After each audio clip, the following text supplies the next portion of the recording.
You're online, we're just gonna get on cable, so all those many people in town are stringing at the cable bit. Don't be disappointed. Used to be on cable 6, now it's on 8, I believe, still. Big change there. Yeah.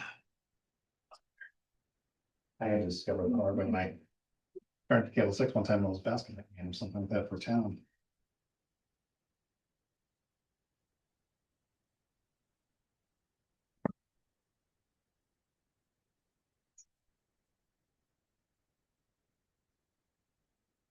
Is it real Jonathan?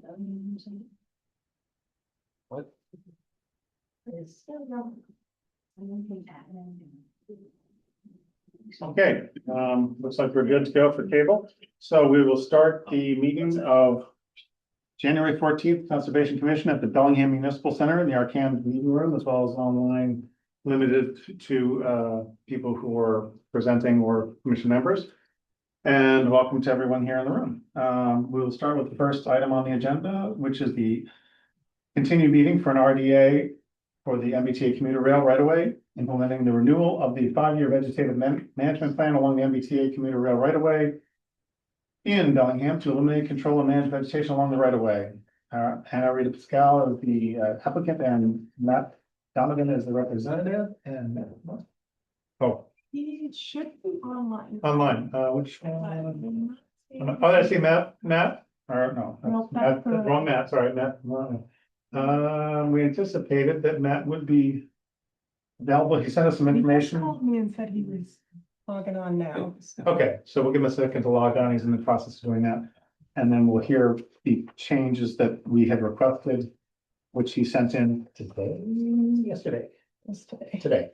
So I don't know if you all had a chance to see that email and the, from that, did you all see that? Any of the numbers came in today, handed forwarded along last minute, better late than Is the never. hearing open? Yeah. The hearing is not yet open officially because we don't have the applicant online yet. They're in the process of getting online. I'll save my comments. Okay, that's fine. I just wondered if people had seen it at least. I've seen it and read it, Michael. There we go. No, it's not. I'm not sure what's going on here. Due to technical difficulties, we may need to postpone this item until the applicant's representative can get online and go on to another item on the agenda, just to not have suspended things indefinitely. Another minute. Yeah, well, again, then we'll go to the next item.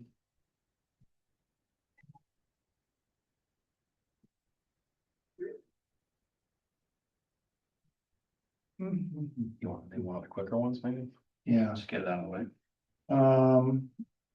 Do we have Jean Christie in line? Yes, we do. They were just minor things we had for. Yeah. Movie. Yeah, the Lakeshore Drive one should be pretty straightforward if they provided all the information we're looking for, which I think that they did in the world. And did we get everything we were looking for, you think, I looked at the information that was provided, but any questions outstanding, you think, for Lakeshore? But history. It's mostly just in relation to, moving. Yeah, maybe do we want to just? I was thinking of jumping. All right, so we're gonna temporarily suspend the hearing, and I start to open, because the applicant's rep is not yet online for the MBTA commuter rail. We'll proceed down the agenda to another item, which will be the continued hearing for notice of intent for Lakeshore Drive, Indian Run Road, and Bernier Lane right of ways, map 74, lot 7 and 8, and map lot 70, lot 32. These are updates to existing stormwater management infrastructure and water main improvement work within bank bordering land subject to flooding, riverfront, and buffer zone. Jesse Riddell from the DPW and Jean Christie from Tag and Bond are the applicant and reps respectively. And so I am here.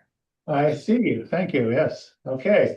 Would you like to tell us what you've been able to provide recently at the request of the commission to respond to that, and the DPW, I'm sorry, the DEP had some comments, I believe, as well. Yep, happy to. Hi, everyone. Thank you for accommodating me via Zoom tonight. Jean Christie, Principal Engineer at Ty and Bond. Last time that we met, which was about a month ago, We didn't have our DEP file number yet. We have that. We received comments. I'll run through those in a moment. Some of the things that the commission was looking for from us last time was some information about, as a reminder, generally, this is a water line replacement project throughout the Lakeshore Drive area with some some drainage work as well, to move some of the water that's going through an open channel down between Indian Run Road and Lakeshore Drive into a closed drainage system. Some of the concerns of the commission last time were about, dewatering of excavations and material stockpiling. Generally, since this is a linear project, a lot of that material comes out and then goes back in at the end of the day. So we don't have a lot of stockpiled material sitting for long periods of time. There are discrete road opening pieces until we do some bigger road paving down at the end of the project.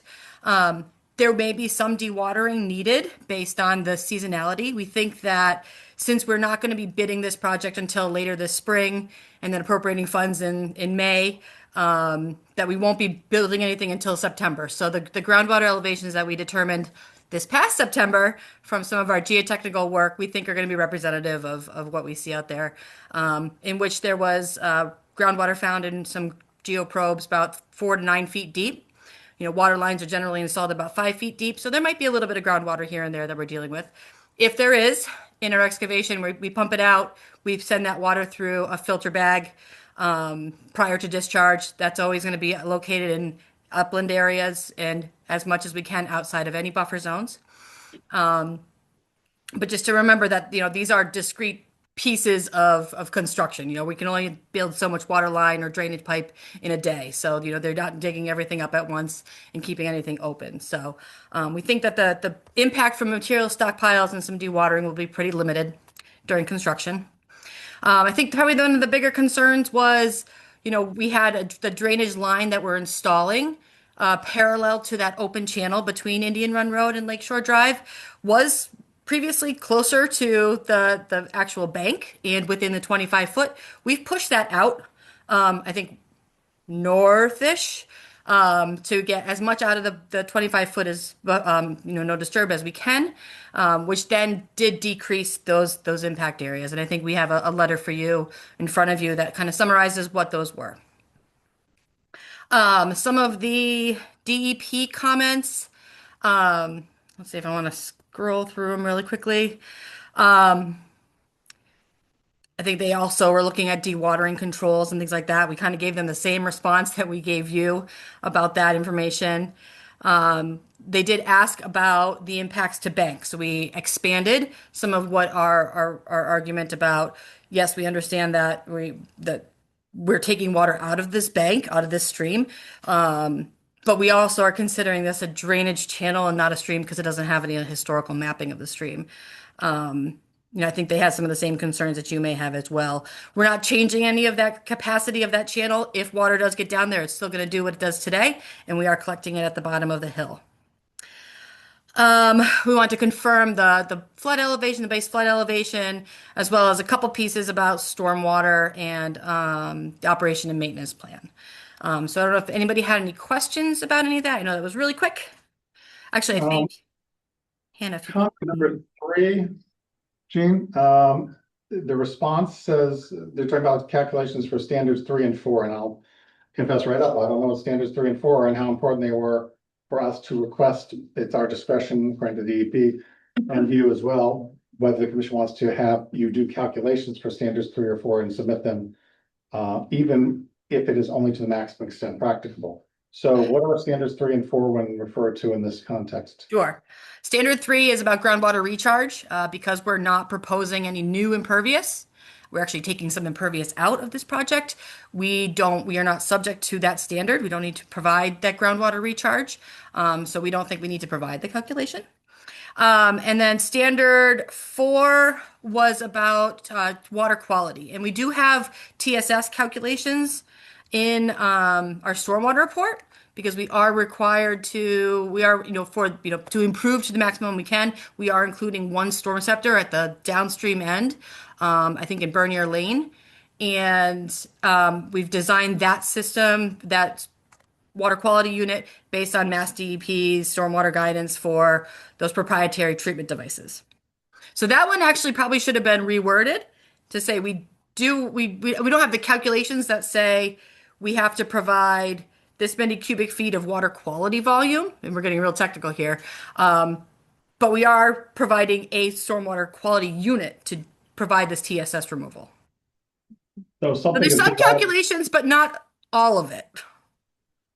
Okay, so basically, for standard 4, the quality is being improved by putting in the structure, which is designed to help improve the water quality of storm scepter that was not there before, so it's definitely going to be improved, but to the level and the volume, based on volume of anticipated water down there and potential contaminants, so that calculation would have to have been done, or is that in this? That calculation's in there. That's the funny part, is that I think what DEP was looking for was this water quality volume.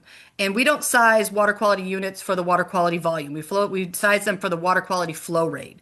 So after they published the stormwater standards, they had to publish, well, this is how we're going to design these proprietary treatment units based on a flow rate and how to convert that volume into a flow rate. So there's a calculation there for the treatment that we're giving, if that makes sense.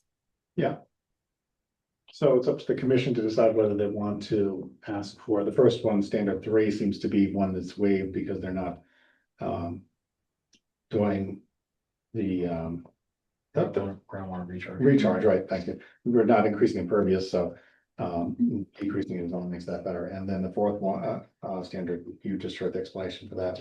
If that extra formula needs to be done, or calculation, conversion, whatever needs to be done for any of the commission's satisfaction, then speak up now. Otherwise, we can, at our discretion, waive to have those provided. And if there are any other comments in those areas here that the DEP have that you'd like to ask about, like I just sort of did, or They did comment about an O&M plan, and I think I questioned that at the last hearing. And I don't remember, Gene, if you said that that was something that the DPW was, I know they're willing to abide by one, but is that something that they've drafted and provided?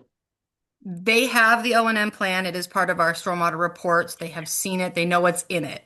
The important pieces of your catch basins, your stormwater treatment unit, and especially your outfalls being maintained are the important parts. And, Jesse's aware of them, and has to sign off on the O&M plan. and the last thing for the response from you about the DEP saying that we should incorporate it as the O&M as a perpetual condition if it's approved. You seem willing to have them do that, and the town would, I assume, be willing to continue to maintain it in perpetuity. Forever. They will have to. Yeah. So that seems to, if the O&M plan looks good, be something that would be continue to be maintained indefinitely. Any other questions or comments? Okay. And it's staff of that What's that? stormwater report, by the way, if anyone wanted to read it.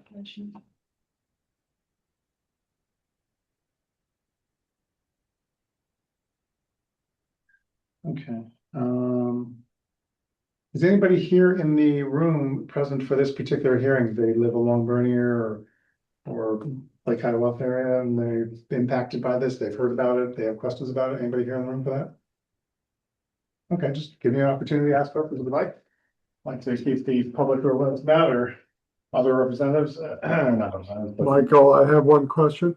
hey, go ahead, please. Gene, during construction, will somebody from your organization be monitoring the contractors for compliance? Typically, yes. I don't think we have that all figured out yet with the DPW. If DPW has someone on staff that can be out there full time, then we don't have to be. There are pieces of the water lines installation piece, it's particularly that we want to be on site for.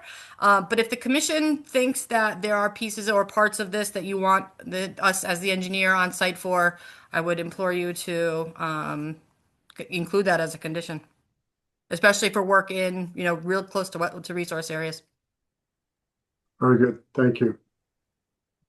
Gene, is And that, I think that's something we should include personally.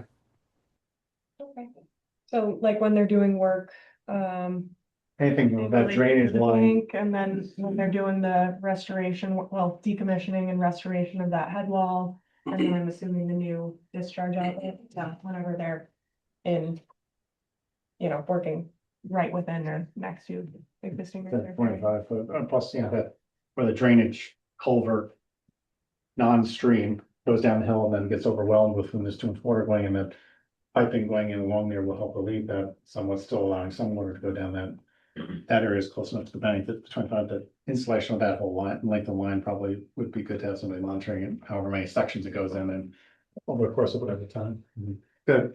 Gene, I think I asked this last time, have there been potholes done out in the road to confirm that where you're proposing these mains can actually go there? We did, back in September, we did about 20 geoprobes. So we were really just looking for rock at that point, rock and groundwater, and found that there was only a couple areas that were going to be a little tight.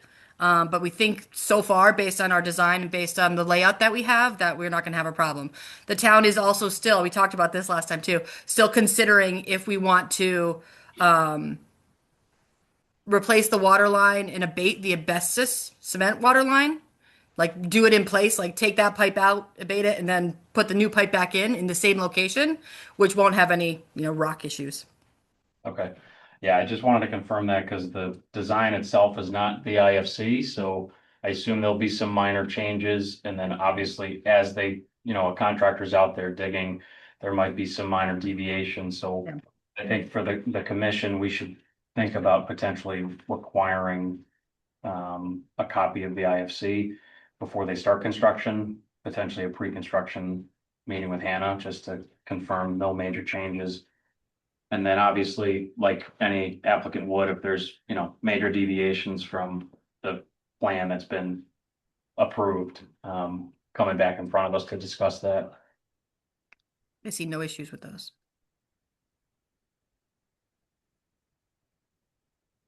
That makes sense to the commission. They agreeing with that, nodding with heads. Yeah. Sounds life, okay, good. Any other points? Questions? No, I think that addressed everything we asked. I think so too. Oh, man, what's sort of Don? Don, Oh my gosh, yeah, have you heard anything? no, I haven't heard of it. Okay. So we'll assume it's just unavailable for whatever reason, and we still have a quorum. I just want to make sure that if you had heard that he was coming on an hour late or something like that, and he's on travel, I hope all is well with him. I haven't heard anything either, so we'll just keep our fingers crossed on that. But okay, so if no one has any other comments or questions from the commission, I will accept a motion to close and issue an order of conditions for this NOI for Lakeshore Drive, Indian Run Road and Bernier Lane ROWs. Okay. Second, thank you, Nicole. Are we clear enough on the conditions to the order of conditions that we would like to specify, things that James has mentioned? Which ones did you jot down so Yeah, far? I jotted down the maintaining the O&M in perpetuity. For in those, designated resource areas, having time on staff be on site to kind of monitor those activities. The last time we had mentioned something about having a condition to, because right now the plans for the existing head wall to be restored aren't super specific, to have those. Like have a more specific plan be presented prior to that happening. And checking the culvert to make sure there's no wildlife in there. And then requiring a copy of the IFC, pre-construction meeting. And then, if any major deviations come back in, and then, our typical run-of-the-mill conditions that we put on pretty much everything. Yeah, no other. No other?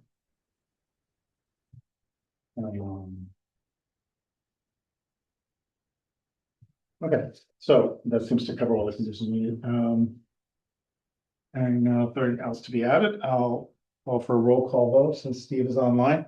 Steve? Aye. Pam? Aye. Ryan? Aye. James? Aye. Oh, Aye. I'm not aye. It's unanimous vote with, Don not voting. Okay, thank you. So Gene, thank you. Sound like you're good to go. I assume Jesse's not online. Oh, we'll get the word somehow from Yep, I'll Hannah. send him an email now. So thank you very much. I appreciate it. Appreciate it. Thank you very much. Have a good night. Okay, we still haven't seen, Matt going now. oh, he is on. Okay, Matt, we'll jump back up to the top of the pecking order, so to speak, and reopen, and open the continued meeting for an RDA for the MBTA right of way for the commuter rail, implementing the renewal of the 5-year vegetative management plan along the MBTA commuter rail right of way in Bellingham to eliminate control and manage vegetation along the right of way. Anna Reed Scully is the applicant and Matt Donovan online from Benesh is the representative. Matt, can you hear us? Yes, I can. Sorry I'm late. Just Sorry, a technical. little technical trouble, but I'm here now. Good, okay, so I believe since the last time we met, we've had a few continuations. But you're provided the information real recently, like today, that should have, in your belief, answered all the questions that we had outstanding, except one thing I think was in that email that was not. So I think Steve had a lot of. Oh, Steve may have comments that just he questions, but I just want to make sure that I was correct. Was there one thing that was not addressed? I don't have the email in front of me printed out, or don't think so. According to Yeah. Matt's email, and Matt, correct me if I'm misinterpreting your email, you made all the adjustments we asked with the exception of one that you say is already in compliance. I assume from your picture, you're talking perpendicular to the track. Is that correct? Correct. Yep. So yeah, I addressed everything, but there was one place that I didn't make that change just because it wouldn't have made sense to make that change. But I did address every comment the commission had, as I understand. Several of them went out there and checked It out the was, site, and I was happy to make all those changes. it was two of As us. And the movements we requested all came down to pretty much the same reason. We were concerned about spray, wind during spraying, pushing it into wetlands. And when the treatment is settled on the ground, shear flow, in most of the places or in all the places that we asked for an adjustment in the dimension, there was a downhill slope into the wetland. We were concerned about water flowing, carrying the treatment into the wetland. That's why we backed it up in those circumstances. correct, and yeah, and that's understandable. Obviously, that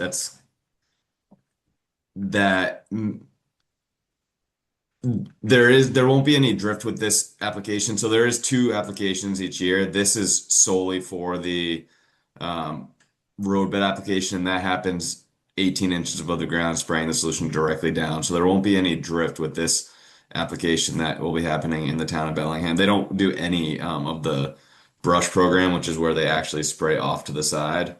That is where there may be minimal drift because they're spraying from higher up and actually spraying off into the distance. That doesn't happen anywhere because the entire town is restricted. And then as far as the water, the residual will be absorbed before any water gets to it, to begin with. Matt, But how we does were happy to the, make all those changes thank you. regardless of that, as it was close enough to those restrictions where we're very happy to back them up. We weren't excessive in our adjustments, in our opinion. An operational question. Some of the tags that are on the ties, the blue and the yellow, get covered in leaves. How do the operators see them as they're navigating the tracks? Every time I've ever been out to the railroad, those are not covered in leaves. So, including this time. So I saw all of them as I was driving down. I don't know, maybe they Okay. blow the leaves off occasionally after the fall. I'm not sure. Does the operator have a map with him when he's, The operator has an environmental monitor in the cab of the truck with them. So there's an applicator in the truck with the environmental monitor who has these maps. So the environmental monitor will be working with the applicator as necessary, this warning them of monitor is a these. human? This monitor is a human, yeah. It's Okay. typically someone from the Keolis Environmental Department. However, sometimes it is from a environmental consultant with these maps, and they're always familiar with these conditions. So this Um, person is anticipating a marker before he gets there. exactly. Okay. Thank you. Yep. I'm good. Um, I'm going to guess that my questions were similar to Don's. I don't think he had anything different if he's not here. So I want to thank you for the adjustment, much appreciated. And if that is the case, take you at face value that they were done and ready to move on. Yeah, and thanks again for the diligence that we do. We appreciate it and take this opportunity as we come to your commission every year, but really we come to your commission in this process every 5 years. So we take this time to really fine tune these markings and are happy to do so. So I don't know if there's any other questions, I'd be happy to answer those. We are Michael, I'm see good. Okay. Yeah, I'm not seeing any other commission questions in the room here, Matt, and you've answered Steve's online pretty well, it seems. And to or any that he might be representing for Don. So hearing no other questions or comments that need to be. I have comments. Oh, okay. I don't have questions. James, go ahead. I'm of the same opinion I was almost a year ago when this project was first brought to us, that the mechanical methods proposed to remove vegetation on the right of way are not allowed in their regulations. The Wetlands Protection Act is very clear that vegetation destruction or removal is alteration of a resource area. Matt was very diligent about providing as much information as he could. Part of that was a concurrence letter from DEP that came out in the 80s from when their CMR 11 was first created. And in that concurrence letter, the DEP wrote, because they were one of the action agencies in charge of reviewing these veg management plans and O&M plans. They were very clear, and the quote itself is that the regulations that they create a presumption that herbicide application carried out in accordance with an approved VMP or YOP under DFA regulations will not alter wetlands. So I have absolutely no problem with the spray, the herbicide application, because that is explicitly not altering wetlands based off DEP's concurrence letter. However, I do not agree that mechanical removal of that vegetation in any fashion or form is exempted. It's definitely an alteration of the resource area, and I would urge the commission to think of it as such and issue a positive determination requiring Keolis to file an NOI for any mechanical removal of veg within jurisdictional area. could I ask where did you just read that sentence where you said is from the letter saying herbicide application is presumed to not alter in accordance when it's done in accordance with the YLP and vegetation management plan? Because Part of your I'm reading document, that says the 19 work included in the Wait, vegetation Matt, management. wait a sec, Matt. You asked him to Yep. tell us the section he's trying to do that. Give him a chance. it's in DEP Okay. 1987 regulatory revision that you provided of your documentation for the Can 11. you read that sentence again, please? Because it's not the herbicide application. It says the work. This is in my notes, so I'm just gonna pull up the actual document that you provided. Okay.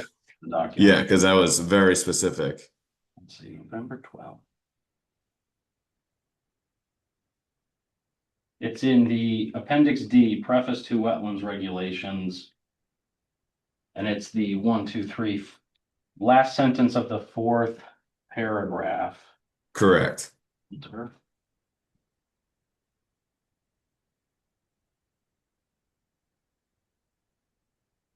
Oops. Of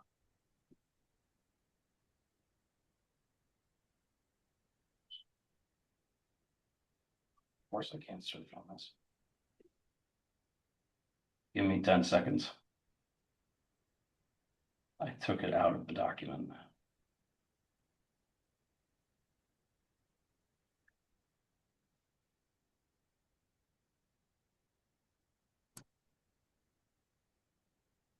It's in the presumption versus limited project paragraph. It's actually 2 paragraphs down. The second paragraph or the second sentence of that paragraph, it's these regulations create a presumption that herbicide application carried out in accordance with an approved VMP and YOP under the DFA regulations will not alter wetlands, and that filing of a notice of intent is therefore not required. Okay, and in the fourth paragraph, it's more, it says all the work. And the work included in the vegetation management plan and yearly operational plan is presumed not to alter, therefore does not need a notice of intent. And the YOP and vegetation management plan it specifically requires mechanical. In most of your town, we can't spray herbicide, and we've made these maps way more restrictive this year than they have been in the past. There's no alternative to control vegetation management or vegetation in your town other than mechanical work. And this is all required in the vegetation management plan and I has think a full there's set a of means. regulations. There's a means for Keolis to do it. I don't think the means for Keolis to do it is a blanket exemption with a negative determination saying it's not altering a resource area. I think DEP was very clear, and going further into what exactly they called their presumption, they specifically called out herbicide application. They did not say vegetation management on a railroad access way under an approved VMP by any means necessary is exempt. No, it specifically says the work done performed in accordance with vegetation management plan and yearly operational plan. Their exact quote. So it seems like there's multiple paragraphs that say multiple things, but Yeah, it does go more into detail for herbicides in the 2 paragraphs later, but I agree. those plans specifically require mechanical work and they wouldn't get approved. We could submit it to this board for approval and they would come back and say, no, you need mechanical. And that's specifically to reduce the amount of herbicides used in the right-of-way management. Okay, so hold on, Matt, go ahead, Pam. So I actually agree with James, and I want to start out by saying that I trust the alterations that Steve and Dawn have asked for because I know they're both very intelligent, diligent, and they care about this a lot. The argument that I made last time, and I still agree with, is that all of these rules are under the presumption that this is for a public railway. And Bellingham doesn't have a public railway. That's not a public benefit to the people of Bellingham. This is a private shipping railway. So I don't think it's correct to be applying these rules to it. And I also will be voting as James well. Yeah, that's not, this is for right-of-way. Yeah, but it's not a public benefit right of way. We debated this last time. My opinion hasn't changed. No, I may not found on the call. Matt was on the call. I will, okay. Yeah. I said last time, I'm not sure. I think this was when Matt maybe used the utility exemption language in the WPA as further argument. I think we discussed that on that call back in June of last year, and I think No, I think it was 2 calls ago because I was over Zoom. oh, it was on meeting. Yeah, I remember it pretty specifically, and I didn't find that my opinion had changed. So the commission, based on what you're getting back and forth right now between Matt and James reading and different interpretations of, or different wordage in the same, is that the same document or are you looking at 2 different documents? No, same document. Okay, same, the same document. Yeah. By the DEP. Yeah, DEP is one of the action agencies that were Right. part of the implementation. Seems to indicate that the herbicide treatment is acceptable and not requiring an NOI per se, but that in fact, whether there's some room for latitude there, different interpretations of the same wording, whatever, that the mechanical means of removing vegetation, which needs to be done in town and on that section of rail, running through Bellingham in large areas, because we do not want to have chemical applications too close to sensitive areas, buffer zones and, resource areas, is the only other means of removing vegetation. Then is it the commission's wish that the applicant's representative come back with an NOI request for just mechanical removal of the sections of the tracks that are going to require that, having already seems to have been satisfied / secured the need to not do an NOI for herbicide only? I mean, that's been reviewed by us, we've looked at it, they've changed things, but allow that to go through. So that was actually, no, I take it back, that's my mistake. That was an RDA, not an NOI. So if we are looking to approve the RDA, which is based on a combination, I think, although phrasing of it may not be right, correct me if I'm wrong, Matt, does the RDA request include mechanical removal, or is it just speaking about the herbicide spraying and not refer to any mechanical in the RDA?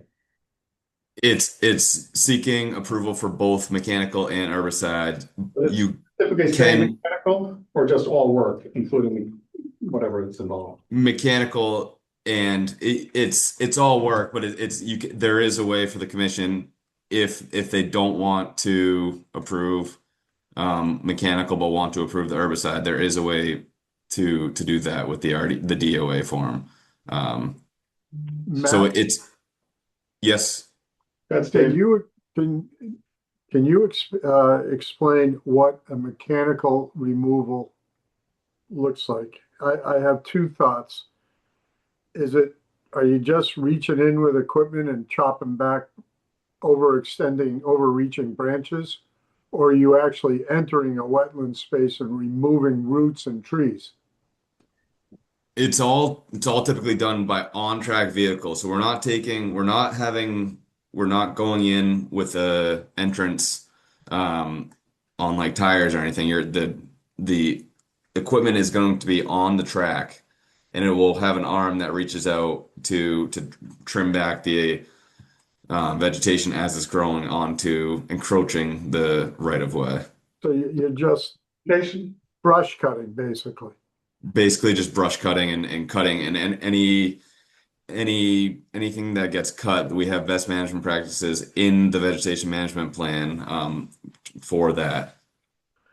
So James, your thought that alters the wetland, expand on that. I mean, it's the definitional method for alteration. The Wetlands Protection Act is very clear that destruction of vegetation, whether it be physical removal, trimming, any sort of, unless it's under like a minor activity provision, like vista pruning is usually exempted.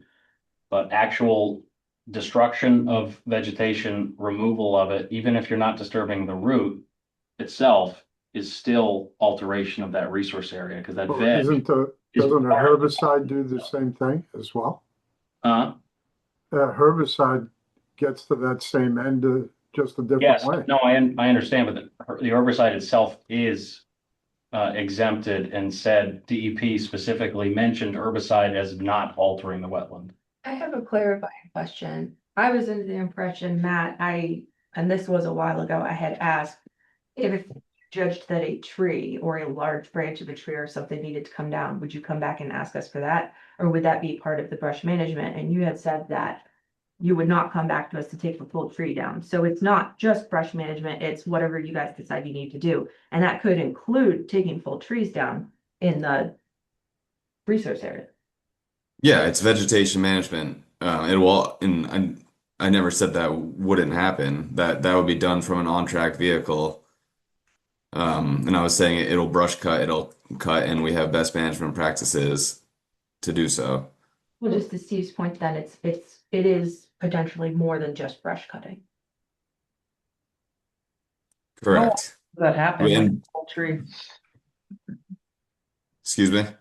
How often do you really have to take down a full tree when doing this? I mean, every couple of years you guys go through and do like brush removal and stuff. I don't really see that happening a lot unless a tree falls across the track. Yeah, I would say it's not often. It's kind of on an as needed basis as in the town of Bellingham, it's really there aren't any trees. It's all wetlands for the most part. And ledge and ballasted area. So it doesn't happen often. It's a in this area it would happen more so than maybe the rest of the right of way in the other 102 towns because we aren't able to spray any of the town in a lot of these areas there we can't spray at all. So you do need to get in there and cut some brush occasionally. But um I don't know the exact like and how often it would happen, but it's not. I know they go out there a couple times in The this brush, 5 year process. now, the brush removal that happens as part of the mechanical plan, if it proceeds forward in town, is you're following best management practices. So I'm I to interpret that some areas where the brush is thicker or falls in a certain way after the arms reach out and cut it, it might be picked by the machine or whatever and removed from the area and disposed of, or other areas where it's a minor branch and drops down and it's a foot-long branch and the machine can't pick it up, period. You're not gonna hop off and pick up every branch. You just let that sit because it's not in the way, it's not causing a big impact. Is that right? Looking right now, and it's saying debris generated is either transported to an offsite location for a variety, or is chipped on site, and the chips are broadcasted a minimum of 25 feet from resource areas. Which wouldn't be possible in a couple of cases because you're gonna be cutting stuff that's gonna fall down into the resource area, so you're not, can't keep a minimum of 25 feet away. Those areas you'd have to remove it, I assume, and if you are in an area that's 50 feet from a resource area, you could chip some stuff and then have it fall within 25 feet, you're good to go. So I guess it would vary, but so some is removed and some is perhaps chipped on site with, but kept from more than 25 feet from the resource areas. Okay. Correct. All right, so James, I'm trying to get a sense of what you're looking for here. I understand your statement about the fact that this mechanical removal that's being proposed for a large section of Bellingham in this current RDA is not something that is exempted like the herbicide is by the DEP, but in fact is a change to the resource area and has an impact. Doesn't mean that the town could not waive that in this situation because there's a perceived need in order to keep the track clear so they can operate the railway. But Of course, I'm only one vote. I'm just. well, what I'm looking for is, are you looking to amend the RDA?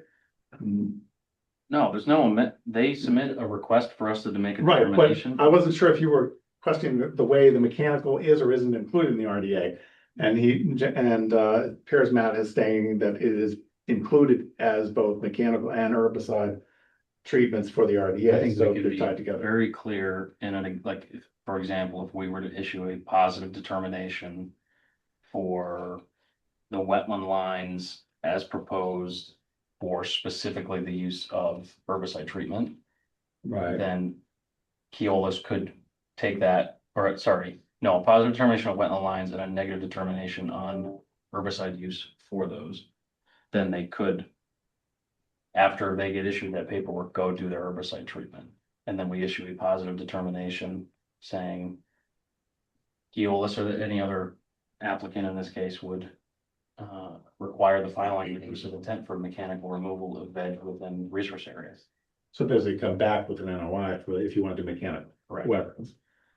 Matt, do you hear that? Is that clear enough to you? If that is how the commission decides to go, I'm not saying that they've decided that yet, but the positive determination for the RDA for the delineation and relining as you've done, flagging or anything else in the last changes that you might have made for the areas that are herbicide treatment areas and a negative determination because they're exempted for the herbicide treatment. So basically Correct. with the herbicide, but then as a part of that, the final piece would be a positive determination for, no. Yes. positive. Yes, exactly what he said. That would be how the DOA would be filled out if you wanted to approve the herbicides and not approve the mechanical. We are seeking approval for both.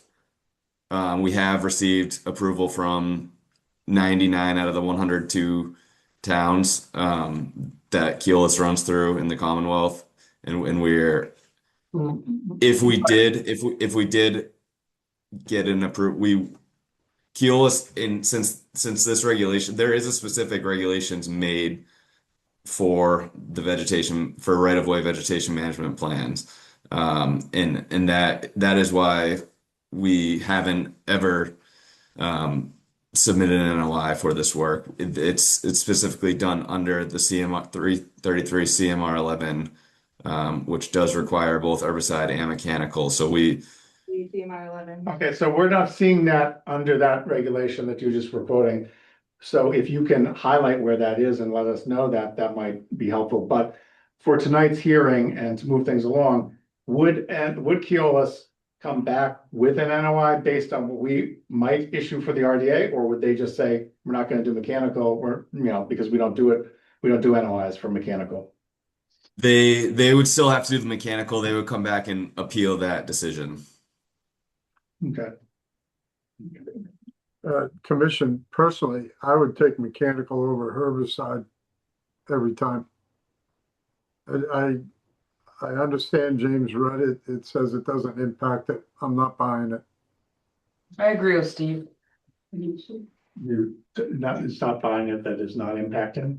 Well, No. I mean, Yeah, I teach a pesticide class. No, and it's not. we, Oh, the pesticide, I thought, sure, Not a- Steve, you were referring to the mechanical, you were referring to the pesticide. I think. correct, It's not a personal opinion, Steve. It's based off the regs that we have in front of us. The herbicide treatment itself, by definition, does not alter the resource area, so I don't think we could legally enforce that it does. Hmm. So we essentially have to allow them to use the herbicide treatment, but what we don't have to do is. realize that, but my preference would be mechanical. If we're leaning that way and they're willing to do with it, I'm not gonna push back on it. No, it's not, it's not either or, Steve. They're using both case, I realize that.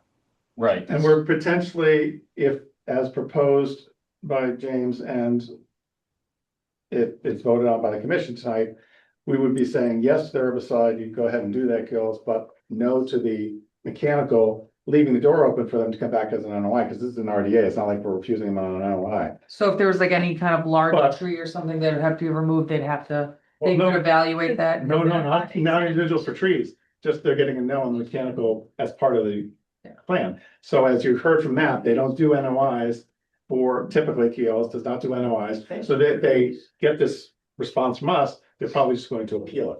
Which might result in, and I don't even know how the appeal process works for that. The DEP. It just goes to DEP, DEP may come back and say, let them Well, go. and I'd honestly because all the research I've done, it's not extremely clear on DEP's opinion. The only opinion we have is that advisory letter they wrote for 33 CMR 11, and it explicitly says herbicide. Like, I think DEP's opinion is that herbicide does not alter, but mechanical veg does.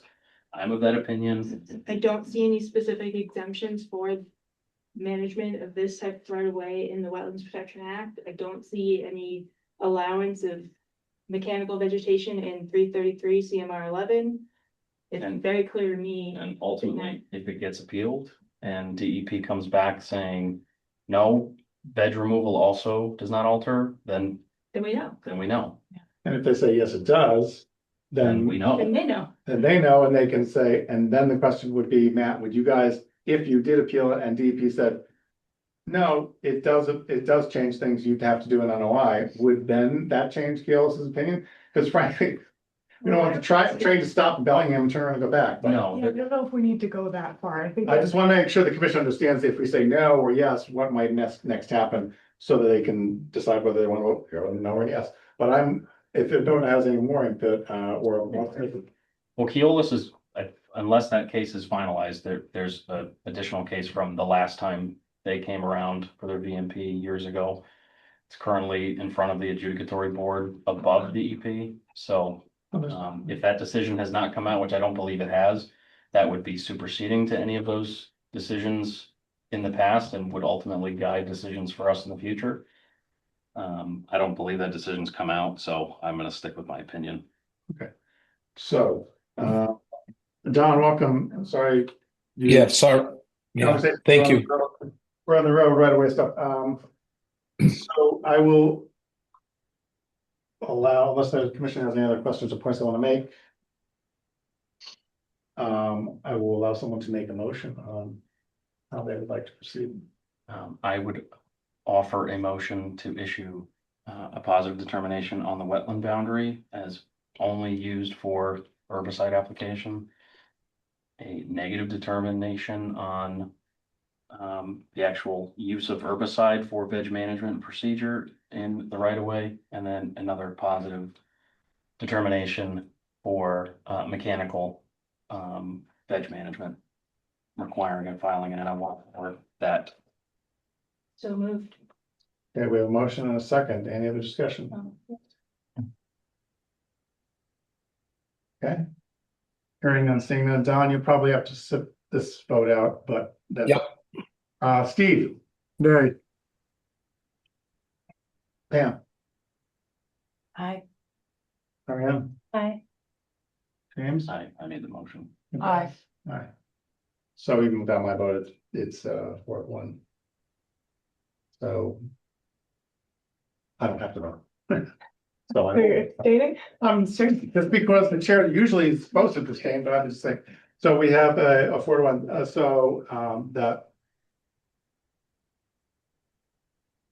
It is for the record. All right, Matt, are you clear on what that is? I mean, you can communicate with Hannah if you want to see how the wording was phrased, but I'm not sure you were taking notes or whatever. I think it'll be clearer in the actual documentation. Yeah, when we get, that signed off on. Yeah, all I can request is from Hannah is, can you send me a PDF of that determination as soon as it's available, so we can gather the information needed for the appeal. Just because I know the certified mail will sometimes Yep. take away several days from the 10-day appeal period. Yep, I can do that. Okay. I think that'd be helpful. That'd be good. All right, Matt, thank you for providing all this extra information tonight and sounding things through it. We'll see how it proceeds from here. All right. Thanks. Your information, appreciate it. Thank you. Good night. We have to vote to close. Yeah, sorry, so that was about to close and issue the.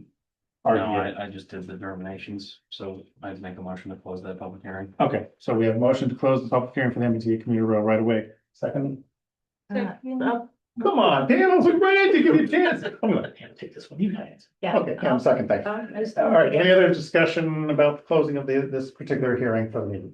No. Aye. They said aye. Well, no, I don't. Okay, that was possible. James. Aye. Ariane, Pam, Aye. Steve. aye. Okay, so the hearing for that is closed. Thank you. All right, we will now move down to the next item on the agenda. So we have some representation. And that is continued hearing for an notice of intent for Blackstone Street.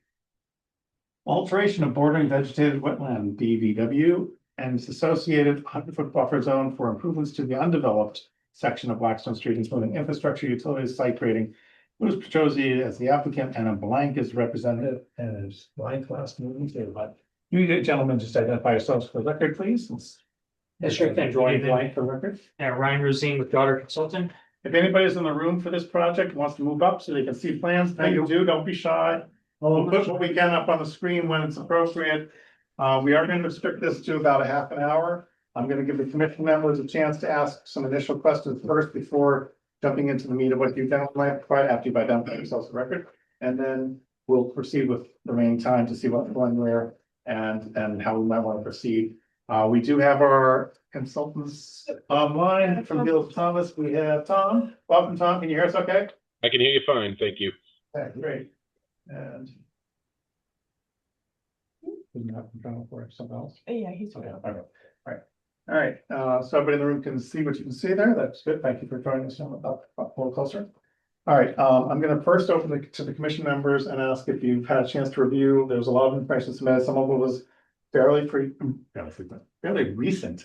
And so you may not have had adequate time to review it. We also had some information provided in the form of the waivers prior to or during the last December meeting, the 10th. Right before the last December meeting. So Right we before the last December meeting. continued to give you. So we didn't review them at the December 10th meeting. But you may have in fact over the holidays had some opportunities to look at those. If any questions have come up, now is a good time to ask them. Things you would like to have Bill and Tom's look at. Questions that the applicant may need to, in your opinion, provide information for or have questions answered. I want to give the commission first shot at that before we get into any more presentation materials. So I'll just open it up and look at commission members in the room. Don, you and Steve, any questions, just chime in, please. Anything you've looked at in the information that's been provided. There's quite a bit of information on all the reports. Some of them are very lengthy, some are shorter. Yeah,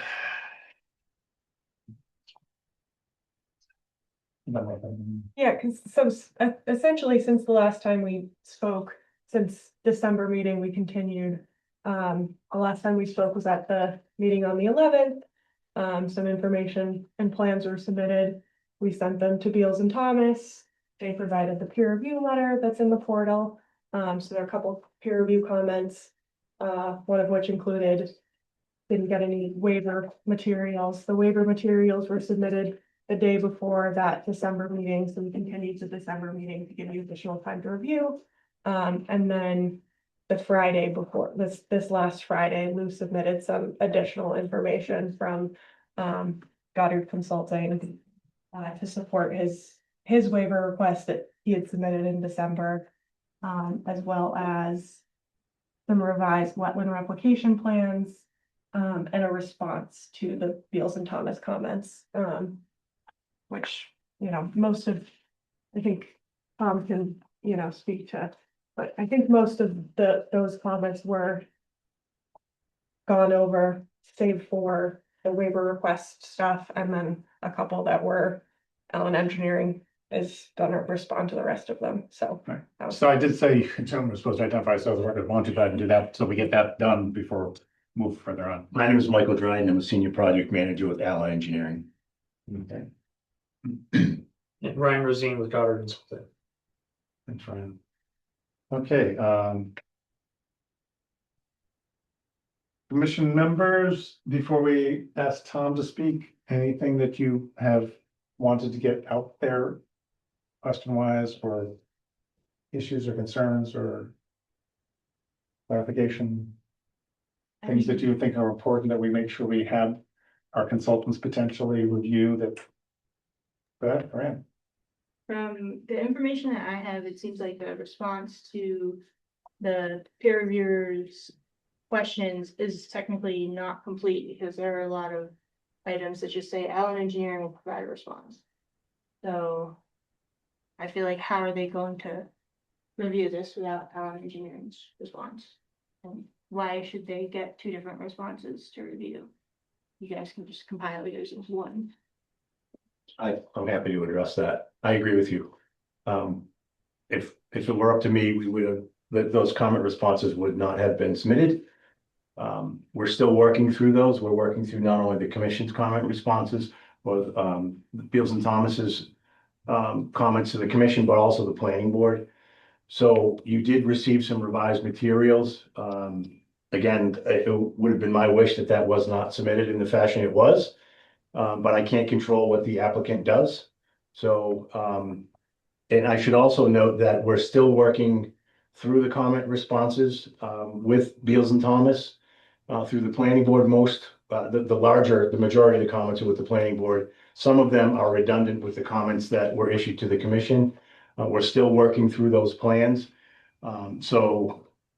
It would have been my preference to issue the comment responses with the revised plans, but again, I can't control what the applicant does. So the applicant asked us to come here this evening to update you on a few things. And again, I think there were 3 items that were submitted by Lou, the comment responses. Yes.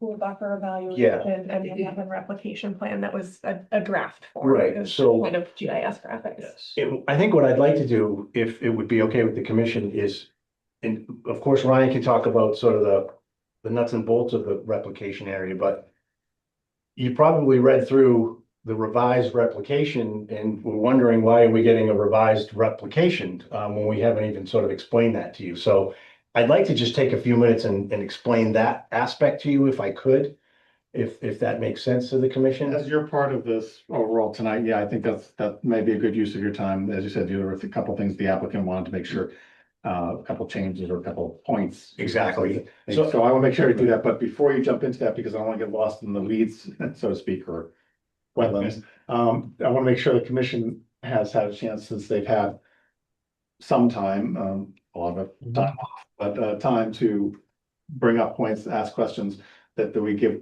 everybody. Pam, I'll just look around the table, just make sure everybody is asked to chime in. Now, if you don't have anything, that's okay. Yeah. Yeah, it seemed that a large part of the letter from Goddard asking for the waiver and the letter from the applicant asking for the waiver was resting on the argument that the area directly to the south, it was south of the vernal pool, the buffer zone essentially is not providing the wetlands protections and functions that a buffer zone should because of the gravel road. I would want Beals and Thomas to review that, and I would want to hear the scientific basis for us believing that, because it is a vernal pool and they found the rare species there. So why do we think that that's not valuable? Oh, but the buffer zone you're referring to at the south, I thought that's the side over the road away from the vernal pool. The vernal pool's to the north of the road, I believe. I would think that's still isolated land subject to flooding or bordering land subject to flooding. Sorry, I may have gotten north and south. You're talking about the The 100 notice of foot its own that's south supposed of to the be. certified firm. Right, yeah. Correct. Got On the it. south side of the existing gravel roadway. Yeah. Is what you're talking about. Which is the The side. opposite side, opposite Opposite side of side. vernal pool. Right, Yeah. the vernal pool, the road runs east-west more or less than north and south. Right, no, it's still wetlands, everybody's, but the category of how it's gonna be impacted. It seemed like the argument largely was like, you should waive this no work zone because this is degraded and it's not providing the functions that a buffer zone should And provide. you wanna see the applicant's justification for that, as well as have Beal and Thomas review that. Review Tom, that. I make sure you can hear us, is this okay? Yeah, I can hear you. More, okay, it's just the potential more scope to reviewed by you potentially as a commission member has expressed a concern identified. That's great. That's the kind of feedback we want. Anything else? I think they provided some narrative on that. It's essentially that in its current state, if we didn't grant the waiver, it would essentially negate the ability for them to do the road improvements that are proposed as part of this project. And I think their opinion is that leaving the road in its existing condition is a degraded buffer zone that ultimately does not protect the value of that buffer zone as much as a potential actual stormwater design as part of a physical road design may. But their work in that buffer zone by the vernal pool will also affect. I would want to be very careful of what actions we allow, especially because it's supposed to be that 50-foot no disturb and they're asking to do it basically right next to it. Yeah.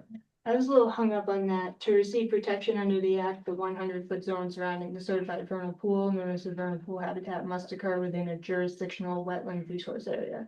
In my opinion, it does. So I can speak to that if you want. So that is a common confusion. So under the WPA, yes, a certified vernal pool has 100 feet of what's called vernal pool habitat. So that goes from the edge of that vernal pool boundary out 100 feet as long as it's within a resource area. So that vernal pool also is a BVW board and vegetated wetland. Those lines don't differ anymore. So like sometimes the BVW line is further out than the vernal pool line. And in this case, it's not the same. So it essentially has no vernal pool habitat under the state regulations. If it was, say, riverfront area and had 200 feet of riverfront area, it would extend as far as riverfront goes up to that 100 feet. Does that make sense? So just, yeah, I would concur with that just in terms of Wetland Protection Act definition versus town bylaw definition. Vernal pool habitat is like a categorically specific thing under the Wetland Protection Act regulations, and it only goes to the wetland resource areas. So the vernal pool habitat Bordering land under, subject to flooding be considered a resource area? Right, but we didn't include that as, that's not a resource area, that's. The area that's flagged south out of the road. Or. I'm South talking of the about the road, road itself that floods over. right. Can I just go? Fields and Thomas clarification? evaluated and said that that's not a wetland resource area, so that was kind of the basis for that, but. And the in buffer zone is terms not a of resource areas either under. Under wetland. Under protection, We're talking about versus Bellingham bylaws. Bellingham Well, bylaws. you have to be where- clear what you're talking about, because if she's talking WPA and she's. So that's, I think that's just where the. Yes, it's different. There's two. All right, we have a potential point of clarification, which might help jump, Just a sir. quick clarification. So as far as I would know, the road goes north to south. The vernal Can pool, you just identify him? in Houston, 319 Blackstone Street. Thank you. So the road goes north to south, I would think. And the vernal pool is on the west side and the spillover is on the east side. That's how I would take that. Could be, if you live And there, and you know the and compass as far points as better. spilling You know over. the compass points better than I do. I don't have a map on it, so. I'm just trying, I just want to be Okay. clear so that if I have something to say that. Sure, the vernal pool Well, side, it's north and south. It's north and south. so the vernal pool side is clearly on the one side of the road, It's and north and the south. rest of the buffer zone here. It's shown here. Oh, you have an arrow on the map, okay, so we have. north and south. Exactly up there, but generally it's north and south. Okay, so, yeah, so we want to be clear on which side of the road you're talking about, if anybody refers to the road or has a question about the road. Okay, Pam, let me make sure I finished with any other questions you have. I'll jump back to your diarrhea. A lot of my questions were specifically about the waiver request we got from the applicant. Since And- he's not here, I'll just address the one from Goddard. Okay, okay. Yeah, I would think it would be appropriate to, I mean, if they could respond to the applicant's waiver request. And if in That would fact still these be are not things that appropriate if you that's- can respond to other than say, we'll make a note of it, that's fine, Right. because I want to get these things on the record for Beal and Thomas, who are here tonight and aren't normally, as well as you gentlemen, and for the commission members to hear what other commission members are concerned about or want to hear about, so that this is a gathering questions more point right now in the commission's hearing tonight than a presentation of a back and forth dialogue and trying to answer every question. It's more, we hear your question, we can get that, or we don't have a response right away, but we made a note of it. That's something you're gonna need to have the applicant provide, or you guys provide for Fair the. enough. Sure. Okay, so just so we can move along, because we have a number of commission members, and I want to try to keep this to a constraint. Pam, so go ahead and take those questions and. shoot All 'em out. right, I would love a review of the proposed changes and the box culvert and what the hydrologic and physical changes how that would affect the vernal pool, would that affection of the function of the vernal pool and the quantification of that. Applicant purports drainage analysis demonstrates improvement in stormwater management conditions. I want to see the calculations for that. In the waiver, it was said that proposed activities are guaranteed rights and exempt under wetland regulations. I dispute that. Well, the question too is what wetlands regulations, is it WPA that they're thinking, or is it bylaws? 'Cause That one regulations are was, a vague term. I think that was WPA stated on page 3 of Wall Street's Okay. memo. Okay.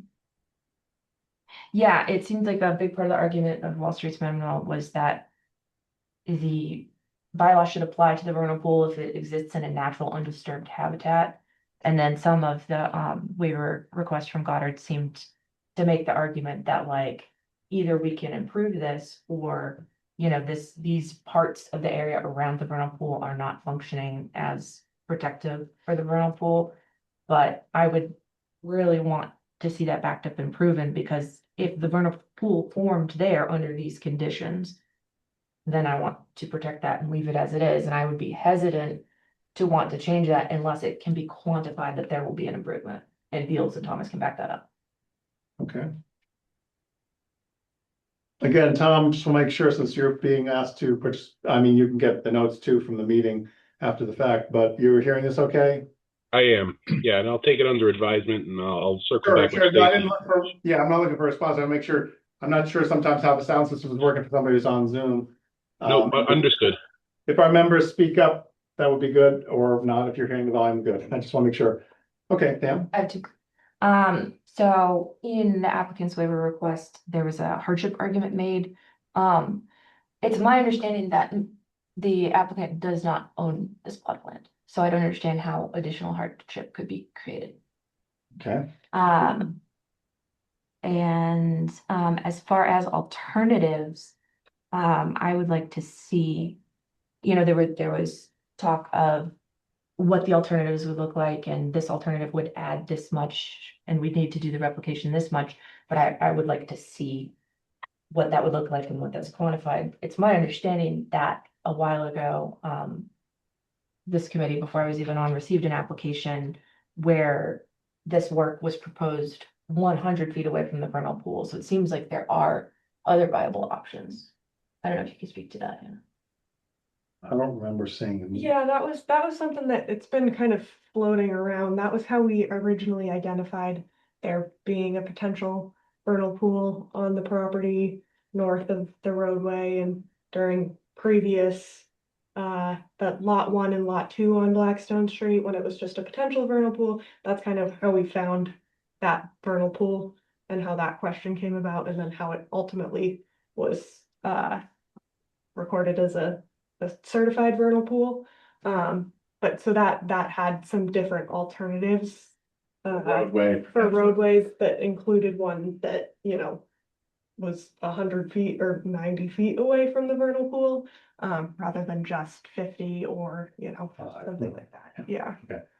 All right, so when you say you'd like to see that, Pam, just to be clear for both the applicant's representatives as well as Bill and Tom, potentially a review, are you looking for a plan or just a set of alternatives with delineations in narrative form, or what will you see? I think either, as long as it's quantified, just in the letter, I can pull it up where it says like, oh, if we moved, let me see what it said.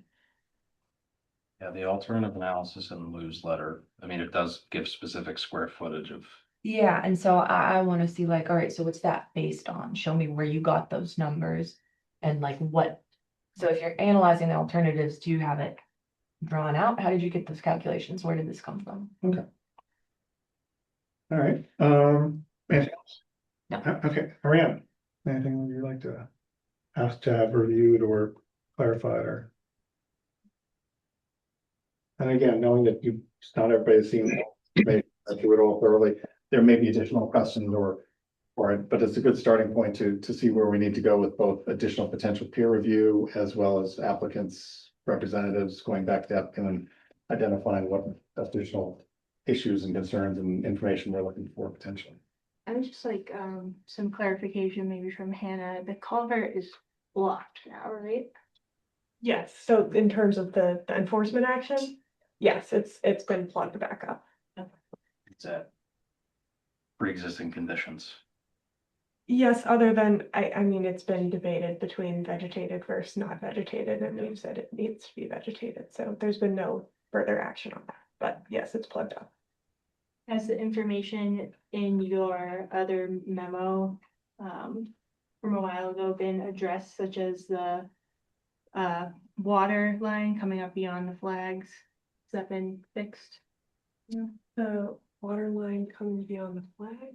Yeah, so they flagged the vernal pool and the water line came up beyond the flags. Oh, yeah, it was like a very small amount, but I mean, I guess you could ask them to adjust that, but I guess that was more just a caution about the boundaries of the vernal pools potentially in construction phases, like especially if it's so close that, when that's marked out, it needs to be, rather than a boundary change, more of just like we need to be very careful when marking out limit of work. So there's really no wiggle room there, because I mean, water's even coming up closer than. I mean, the limit of work shouldn't even go onto our lot at all, right? Yes, yeah, but that's not proposed. That's not proposed. That's not something. So is the vernal pool crossover from our property? Does it cross over? Yeah, across the boundary. I mean. I thought there was dispute on whether or not the work for the stormwater conveyance itself touched conservation jurisdictional property. Not disputing my book, because it can't. Yeah, we're not proposing any Okay. work I on the thought- town of Bellingham. I thought think at the Lou was last hearing there confused was, about yeah. that. I think he thought that there was gonna be a swale on Concom land. That's but a it was separate item that I proposed. certainly want to address this So evening. there's foreshore not on Concom property. No work proposed. Okay. But I could clarify that the flagging for the BVW and the vernal pool does extend beyond the town's boundary into the right of way in certain areas. It's a small amount, like as we can see. Yep. You're familiar. Area, additional? At this moment, again, you don't have to capture everything, but if you have something that you want to get on the record for questions, to be clarifications of it, it's a good time to move that. Let's see, she mentioned the applicant has not provided information on snow storage. Has that been addressed? No, You mean like during construction or? just in general. Okay. The memo I provided, it was kind of, it seemed like the conversations we were having prior to Lou's memo being supplied to us was what kind of information are you looking for? So that was kind of provided as, this is the type of information we would typically be looking for in terms of, you know, what values we're looking at, what traits of the buffer zone we're looking at, what we typically might look for an alternatives analysis. So I provided that, and then Lou responded with his own memo. So some of that, you know, was not included in that, but it's also, you know, up to you guys. I mean, At I the end think of the all day, the stuff what we should be report- provided. Or like all the That stuff was included in my memo? Yeah. Okay. It was a great memo. I have, sorry, one more thing, back to me. In Hannah's memo, specifically about potential effect to vernal pool and habitat for wildlife, especially protected wildlife. In the memo from Goddard, it does said this work is not expected to have an adverse effect on wildlife or wildlife habitat. I would like to see that. Yeah, so I can just quickly respond to that. So after we submitted our materials that the applicant wanted to just kind of get, Hannah, you know, was looking for some more information, more detailed information on that. So we are going to provide sort of like basically a habitat evaluation for the vernal pool buffer, that we'll probably have to the commission early next week. Who's gonna provide that? Daughter consultant. And this is something you've already done, or? We're working on it currently. Oh, okay. Yes. So we will get that information, it Yes. looks like at some point in time soon. Can I ask a question? Did you start working on that before or after writing the sentence, the work is not expected to have an adverse effect on wildlife habitat? Well, we still don't, we still believe that's not gonna have an adverse effect on wildlife habitat. Okay. Ariane, back to you, any other? Okay, thanks. James?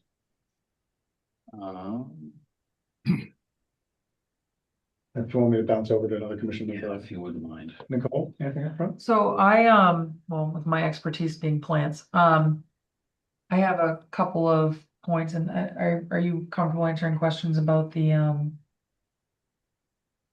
replication planting plan? If I can, yes. Okay.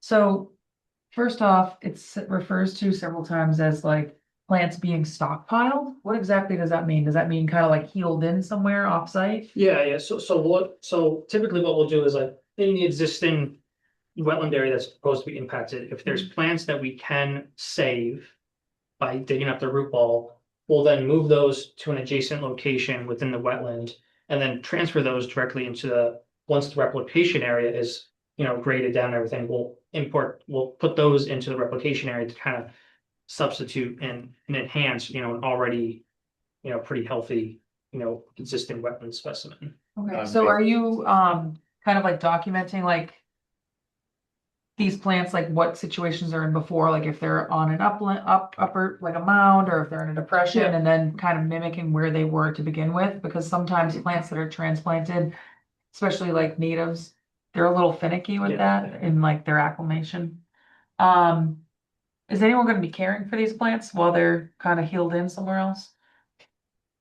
Well, I think that should all be done within a day. Oh, okay. Or like, I mean, the whole replication area, it's a pretty small replication area. We're not expecting it to take more than 2 or 3 days probably, so they should be fine for that amount of time. Okay, I wasn't Just- sure on the timeline of that. I just want to make sure they were cared for, especially since they're natives and their roots have never been jostled like before. Were all the plants identified, the ones that were gonna be saved versus the ones that are going to be removed? Those have not been identified yet. That will happen right before the work takes place. Okay, and there's gonna be like an inventory of that stuff? Yeah, there'll be an inventory, there's gonna be a wetland scientist on site. That will identify those and will be there throughout the construction process of the replication area and the filling of that wetland to make sure. Do you, just a point of clarification, do you then anticipate us approving a replication plan without the complete set of information? Because I would assume the plantings and proposed plantings and removals and so forth would all be part of that, not just before the work starts, but part of the Well, that's application just- process. Yeah, I think that's just part of locating like flagging which ones will get saved, which ones will, are not worth saving in the existing wetland There are area. parameters for what defines that, what's worth saving, what's not worth saving, that kind of pigtails off this other question I have is what's considered in the language here, it says significant, like larger diameter trees should be avoided during excavation. Is there a minimum or maximum DBH for what's considered a larger diameter tree?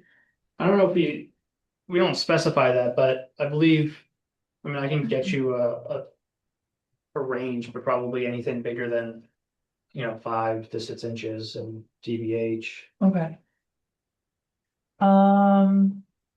So also like the soil profile, when the wetland soils are being moved and then put back, are you maintaining the soil profile or is there care taken to Yes. maintain that soil Right, profile, yeah. make sure the horizons are going back in order? Yeah, as much as possible.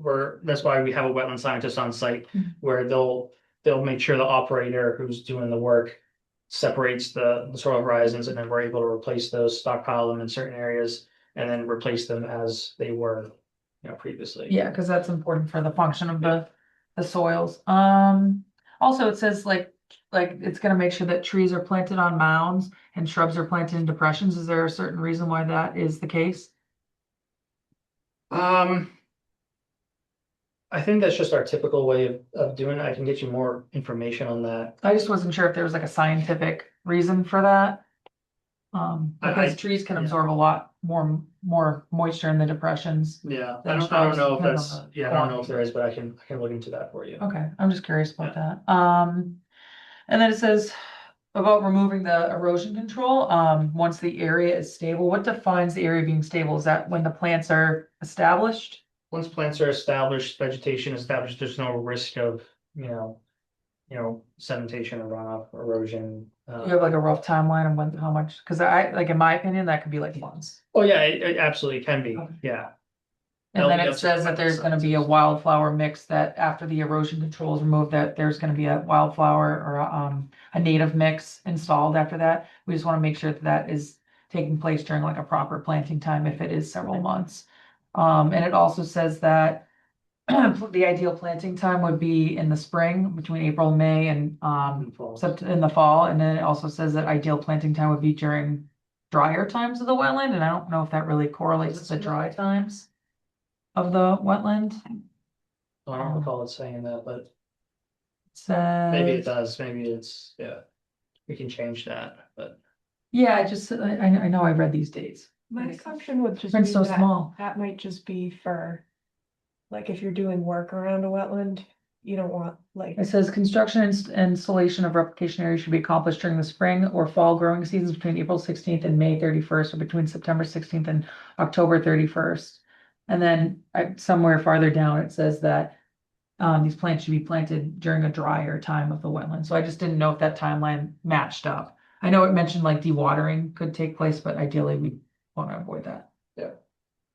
But those are my, like, oh, also for the plant list, sorry. Right. Plant obsessed person. For the plant list, the only thing that is a little iffy on the plant list looks really good, is yellow birch. Black birch in this area is historically more successful than yellow birch. Yellow birch tends to like, it likes wet conditions, but it also likes a little cooler climates than what Eastern Massachusetts provides. I don't see, there are yellow birch present in Eastern Massachusetts, but it's not like super common. So I didn't know if like maybe there was like a specific reason why yellow birch was used over black birch. I don't believe so. I think it was just a typical plant that we kind of spec in many replication areas, but we can certainly change that to black birch. That's no issue there. I just want to make sure they're successful. Yeah, of course. They might be successful, but. Yeah. Okay, thank you. James, you want to go back to you or skip over to Steve or something? My question,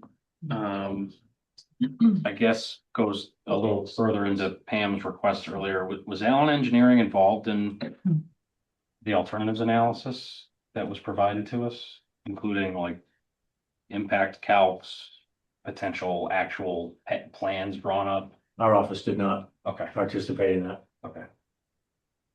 Goddard?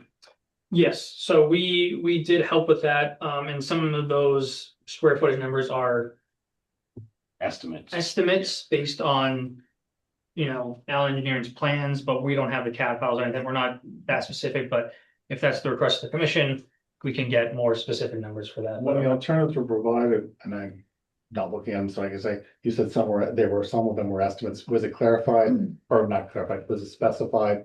These are estimates in this section versus these are actual hard numbers from some Well, source? so I think all the numbers have, plus or minus that They're all amount. estimates. Yeah, so they're all estimates. Plus or minus doesn't denote an estimate, it just denotes that a little bit around that. I mean, it was close, yeah, I mean, it's within a couple hundred square feet of those But numbers. that's not an estimate.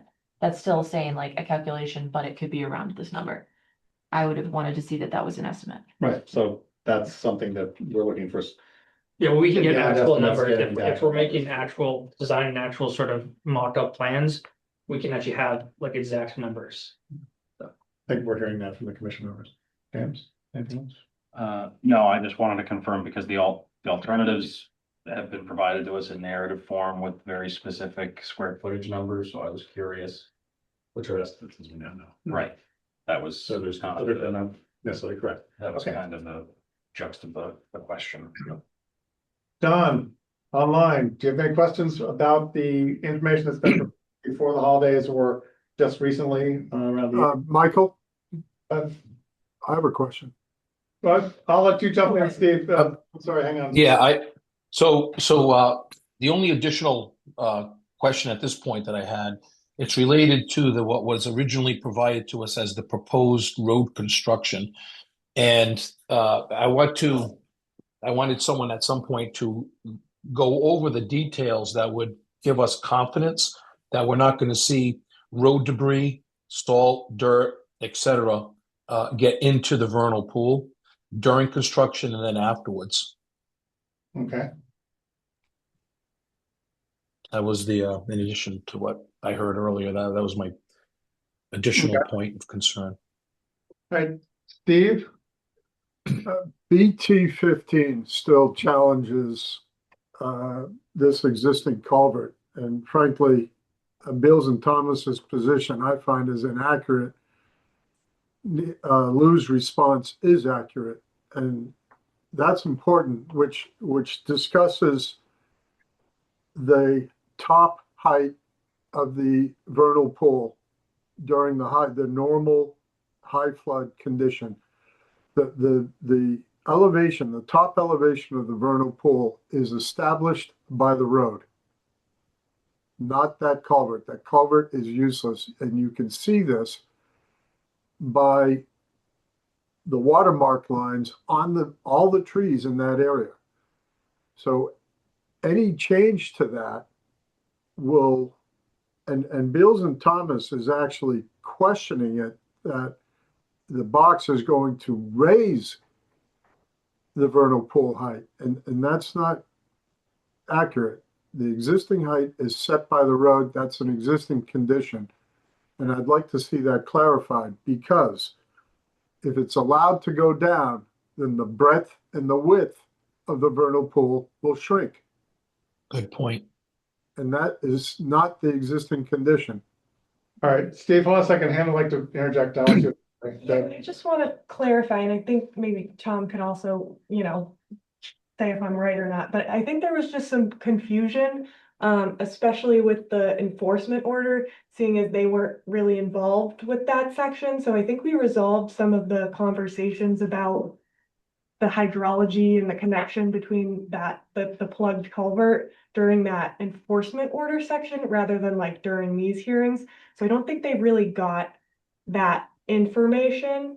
So I think it's been kind of clarified with Beals and Thomas at this point that it's been plugged and it's not really contributing to hydrology exchange between those two areas. Is that accurate?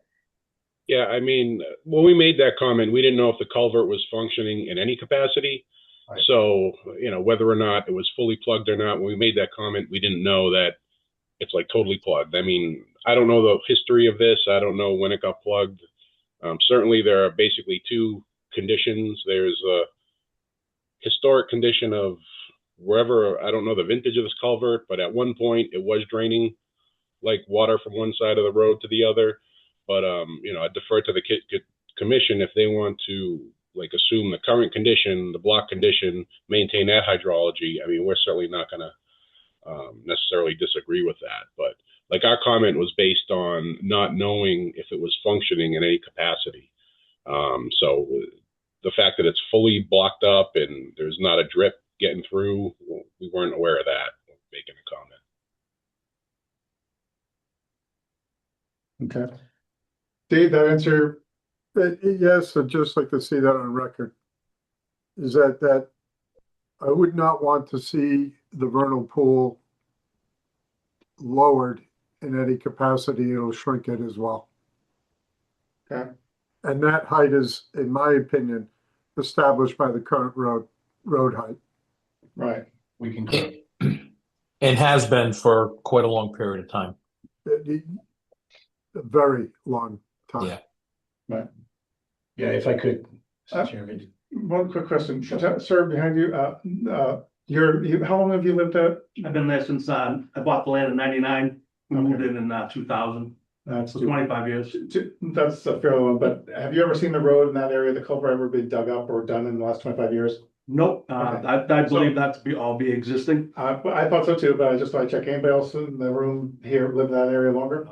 No, about the same time. About the same time? Okay. All right, I was just trying to see if somebody happens to have lived there 40 years and that area and says, oh yeah, I know, they dug it back in the 70s or. The Okay. houses were built around 2000. Do any of these people look that old? Come on.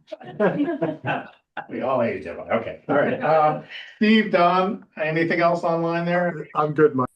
Are good for I'm now? good. All right, Yep. Can I just clarify Yeah, go ahead. before we started with the questioning? yeah, So Alan is planning on providing response to those few questions that Goddard couldn't respond to on their January 8th response? Yeah, so Okay. the letter that was prepared for the planning board, there's some overlap and some redundancy, so we're already in the process of doing that. So we'll just provide that to the commission as well. I just wanted to make sure we're still waiting on that response. We Yeah, have. we won't leave it behind. okay. And you're good, Ryan, for the questions that have been asked directed towards you guys to get more, if you're clear on those questions, okay, good. Before we jump over to, I'm gonna ask Tom to see if he has anything to say, because you had mentioned that he might be able to add something, without trying to respond to everything. Yeah, just wanted to just, Yeah. make sure I didn't have anything. Do you have anything that you've heard questions from the commission, responses, initial short ones from either Goddard or Alan that you want to get clarified for your potential phrasing of another peer review proposal that might be required to review things? Because you're basically with this meeting, I think, up to what you have been budgeted for and Yeah. we've spent. So anything additional work for the applicant's reference, and you guys realize if Hannah doesn't already too, is going to be potentially a new proposal from Gail Thomas. And we want to make sure the scope captures both questions that the commission wants to get answered for the record, because we are on the record now. I mean, Hannah's been doing a lot of one-way communication, not one-way, two-way communication with Lou as far as asking for additional information. We've heard that memo and stuff forth, but I want to make sure that it's clear to everyone that the commission is now more actively stepping in and saying, yes, we need this information too. It's not, just Hannah asking for it, it's the commission, and we'd like to have timetables, responses, and so forth. Tom, anything on your end? No, I mean, I've been taking notes to the best of my ability here, and I can certainly follow up with Hannah on any other meeting notes, Okay. or just to clarify, or confirm, I should say. But no, I think you guys are pretty clear on what you're looking for, and we can certainly include that in our upcoming scope for additional services here. Great, thank you. So looking at the clock here and the additional items on the agenda, I'd like to try to bring this somewhat to a close, but give you a chance to do those couple points that the applicant specifically asked you to come and make. If you could keep, pointed and focused, let's not dive into the weeds. But we don't need to hear, for example, the whole replication plan proposal at all tonight. But Go ahead and make your points. Thank you. I appreciate that. I'll be very quick. So as you will recall, there was some question about the swale that was proposed. This is the last set of plans that was issued. There's a swale that picks up this culvert under Matty Way. We were proposing to direct that swale to the vernal pool. And I think rightly so, the commission questioned the amount of flow. Does that represent an increase in flow to the vernal pool? There may have been some concerns about fertilizers on lawn areas. So as we gave this some more thought, I think the very simple and logical conclusion that we came to was, again, in the interest of not changing the vernal pool hydrology whatsoever, is to take this swale, pick it up in a structure and bypass it to the other side of the road where the majority of it already goes under existing condition. So that won't introduce any new flow to the vernal pool. So that coupled with, as Steve mentioned, the invert of that box culvert being set at the top of the road, we won't change the vernal pool hydrology at all. So I think it's now a moot point to provide calculations on the drainage. We're gonna just maintain what's there today under existing condition. So that's the first thing I wanted the commission to be aware of, and you'll see that on the revised plans that are forthcoming. This is the last set of drawings, I think dated 10/31, if I'm not mistaken. There's a little miscommunication with Mr. Petrosi. You see this orange line that I drew here? This is lot 2. And early on, we thought that lot 2 was available as part of this project. And it was brought to our attention at a later date that lot 1 and lot 2 are being developed by Mr. Petrosi, houses, septic systems. In fact, they brought it before the commission. I think it was referenced earlier. And orders of condition were issued for those 2 lots. So a little bit of miscommunication. You can see that we were using a significant part of lot 2. So what we have done, and by the way, I do have, if I could just send these around, if you wouldn't mind. Thank you. So the one that says draft, that's the draft. That's the proposed, that's the forthcoming revision. The one that does not say draft is what was already submitted. And that's exactly what you see on these boards minus the highlighting. So what we've done is we've taken the basin that was extended quite a bit over that lot line for lot 2, and we've shifted the replication area from this side to the other side, which allowed the basin to move a bit. And we still have somewhat a small triangular area of work on lot 2, but it's still ample area from a volumetric standpoint to provide for the basin to work in this location without fully impacting lot 2. So hopefully I made that clear. And by the way, and Ryan, please intervene if you need to, but I actually like the replication on the other side of the wetland from a grading standpoint, and its closer proximity to other work. Because if you look back at this replication area, there's actually more vegetation that would have to be disturbed just to get construction equipment to the replication area. So what's nice about the current proposal is that construction equipment can enter the area without disturbing other buffer zone. So hopefully that was quick enough. And again, all of the things I just discussed will be forthcoming in the revised plan set. Probably good for Tom to hear that as well. You may want to look at the swale and the pipe that we're proposing. It is a 24-inch pipe to intercept flow from that swale and bypass it to the other side, to the south side of Blackstone Street. Another quick question that isn't exactly for this, but seeing the roadway there and the temporary cul-de-sac and both plan we used. The road as it then goes past the cul-de-sac starts to go up substantially. Correct. The runoff down the road, and there's storm basins, probably I'm not looking at the stormwater plan further up along the road to catch where it's coming down. It's not coming down one sheet. Everything that hits the road, ice runoff, melt runoff, so forth. I assume that it's being caught further up. Where is that water being diverted to? There's a series of catch basins in that steeper portion. And that water there's a basin off the sheet. And then the low point here, you can't see the last set of catch basins. There's a set of catch basins here. This basically is the low point, which is all collected in this basin.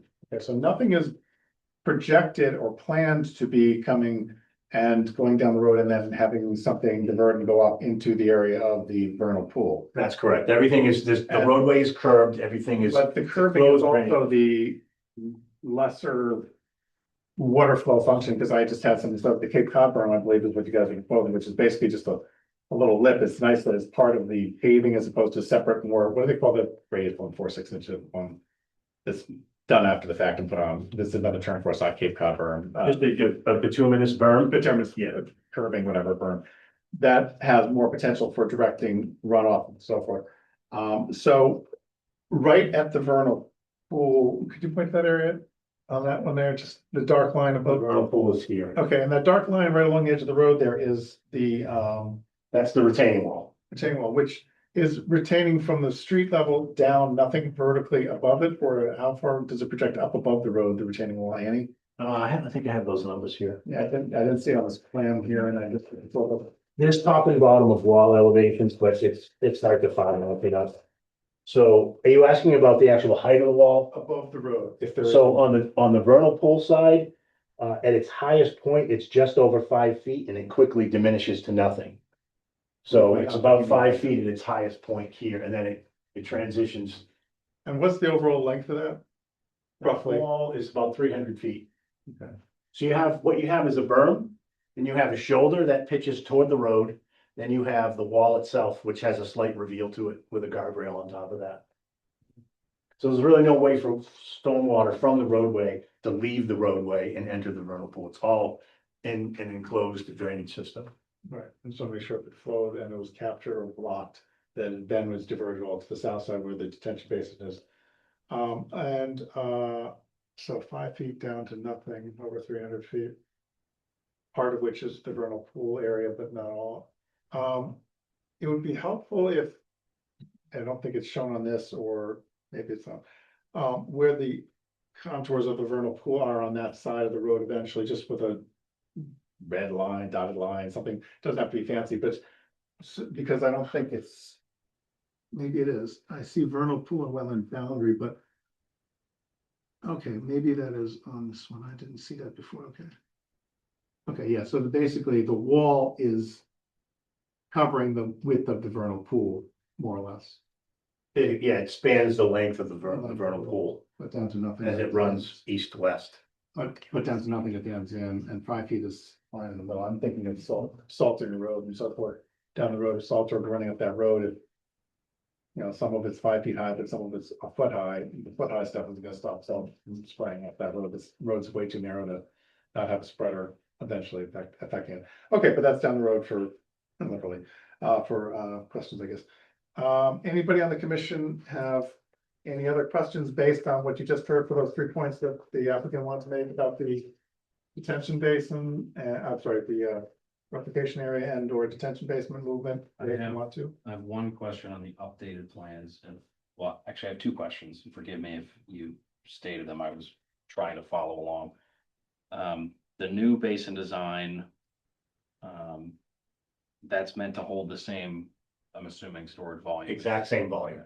Yep, just reconfigured. So the question I have following that is, why is there now a drop inlet north of the road that is a direct connection to the BBW south of the road? You may have missed that. The swale, that picks up the flow in this swale that we were previously sending right to the vernal pool. Right. So the swale remains, we have a drop inlet that takes the flow from the swale and bypasses it to the wetland on the south side. And that's essentially when the water leaves this culvert under Matty Way, most of it makes its way here. Very little, if any, makes its way to the vernal pool. So we're mimicking that with the Yeah. proposed I plan. think I was getting confused because I thought what you had said originally is that all the flow from Maddie's Way is hitting the catch basin that's going to the basin, but it sounds like only part of that is getting to the basin. The other part, There's two components. There's the water that falls within the proposed roadway. Yeah. That gets picked up in a set of catch basins and it's sent to the basin to be mitigated. The other flow is from the neighborhood above and the existing culvert that comes under Matty Way. We're keeping that separate from our drainage system. Mhm. And we're simply bypassing that. Is the moved replication area, that's the same square footage? Same correct? exact square footage, same plant count, everything. Okay, thank you. You're welcome. Yeah. Any additional questions before we close this section of the hearing out? Go ahead. My only thing is, are we waiting for additional material before we start another round of peer Good review? question. So wait until the next. So, Tom, let me throw this to you for a second. Based on what you've heard for input and questions, and based on what you've seen for information provided most recently by the January 8th, I believe, what level of confidence do you have in providing a fairly comprehensive, capturing most of what you think will have to be reviewed by you, proposal? Do you want to see a lot more information? In other words, as Hannah's just asked, come from the applicant to make it more fruitful, beneficial for the applicant and or the commission process? Or do you have enough to go on now to have a proposal and then know that down the road, if more information is provided, there might be yet another proposal needed and more review? Yeah, I mean, if it's just a matter of scoping, what the additional services will cover, assuming that it all gets submitted by Alan, if I understand you right. I mean, I mean, I think a little additional info would be a help, but I guess I'm not totally clear on what the So if the questions are answered by Goddard and Alan here and the applicant that we've brought up tonight, do you feel that combined with whatever else in the waiver requests just before December, which we didn't really discuss even, but you talked about? Yeah, I more so meant like, since we're still waiting on these updated plans and stuff. Right. Like, should we wait until we get that information to start, like that and information from Goddard with the additional buffer zone habitat review, wait until we get that information to proceed with additional peer review? I think that would make sense. Yeah. I- Because ultimately that might. Makes sense to us. So part of it's on the applicant too, because they're the ones providing the information. And that we they need. did scope something out, but that was without any, Right. you know, it was a very generalized thing, just in case we had everything and we wanted to move forward. So they did hand us a scope, but once we get that, I can send that information to them. If the scope still works, we could just prevent, like, go on with review, if that makes sense to everybody, rather than waiting until the next meeting. Like if we get all that information, and they can move forward with it with the scope that we have. Some of the That makes responses sense. might reduce the scope too, like if we say that's an adequate response to the question, it might reduce Beals and Thomas's need to review. I guess, yeah, but then that would be, we'd have to wait until the next meeting. So I guess that's what I was asking. Do we proceed with review if we get the information, or just wait till the next meeting to proceed with additional review? When do you both anticipate we could get this information back to us reasonably? You wanna go first? I mean, I can probably get my stuff probably by the end of next week. Okay. You know, that's what I'm assuming. I You're can probably. I can as well. Okay. I mean, at that point, we're 3 days from a hearing, or like 5 days from a hearing, so we might as well just wait, Okay. in my opinion. That's what I was thinking. So, okay, and we're moving forward. We're asking questions. We're getting information requested specifically from the applicant, and if that moves forward, then I think we continue to move forward. So I think we will hold on this. What I'm hearing from the commission is you want to hold on the scope, just continue this hearing to the next meeting. And then see what information, obviously the applicant provides that. We'll get jumping on the scope if it fits, if it doesn't fit, if it's more than that. We'll have Beals and Thomas prepare a revised scope and do it all as that with whatever information you're able to send our way. Maybe it'll be everything, maybe it'll be most everything, I don't know. But at least we have a sense of the timing for that too. Yeah. I do think we're getting close. I think we've sort of whittled it down to a handful of items. So I'm gonna add an R to that. Oh, sir. Okay. Okay, I will accept the motion from someone on the commission. To next, I'll move to continue this public hearing to the next scheduled hearing. Second. which is the date of January 28th. January 20th, 7 p.m. All right, we have a second from Nicole. Thank you, James and Nicole. And any other questions? Steve, Don, you guys good on that? So we're proposing continuing while they Agreed. interrupt you. Okay, so. Yep. Questions, so that's for vote. Don, Aye. Steve, Aye. Nicole, What's going on with Cam? Nicole? Aye. James? Aye. Ariane? Aye. I'm Mike, aye. All right, unanimous vote.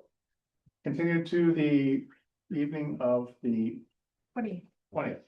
28th, I heard 20th as well. Oh, no. 20th, that's up my tongue. The later we get, worse my pronunciation. That's right. Thank you. Thanks for your time. Thank you. Appreciate it. Appreciate it. Thank you very much. Thank you. All right, well, jumping right along, appreciate those in the room here. They're here for Plymouth Road, Sunken Road, no subdivision. If you were here for the Blackstone Street, did anybody in the room have any?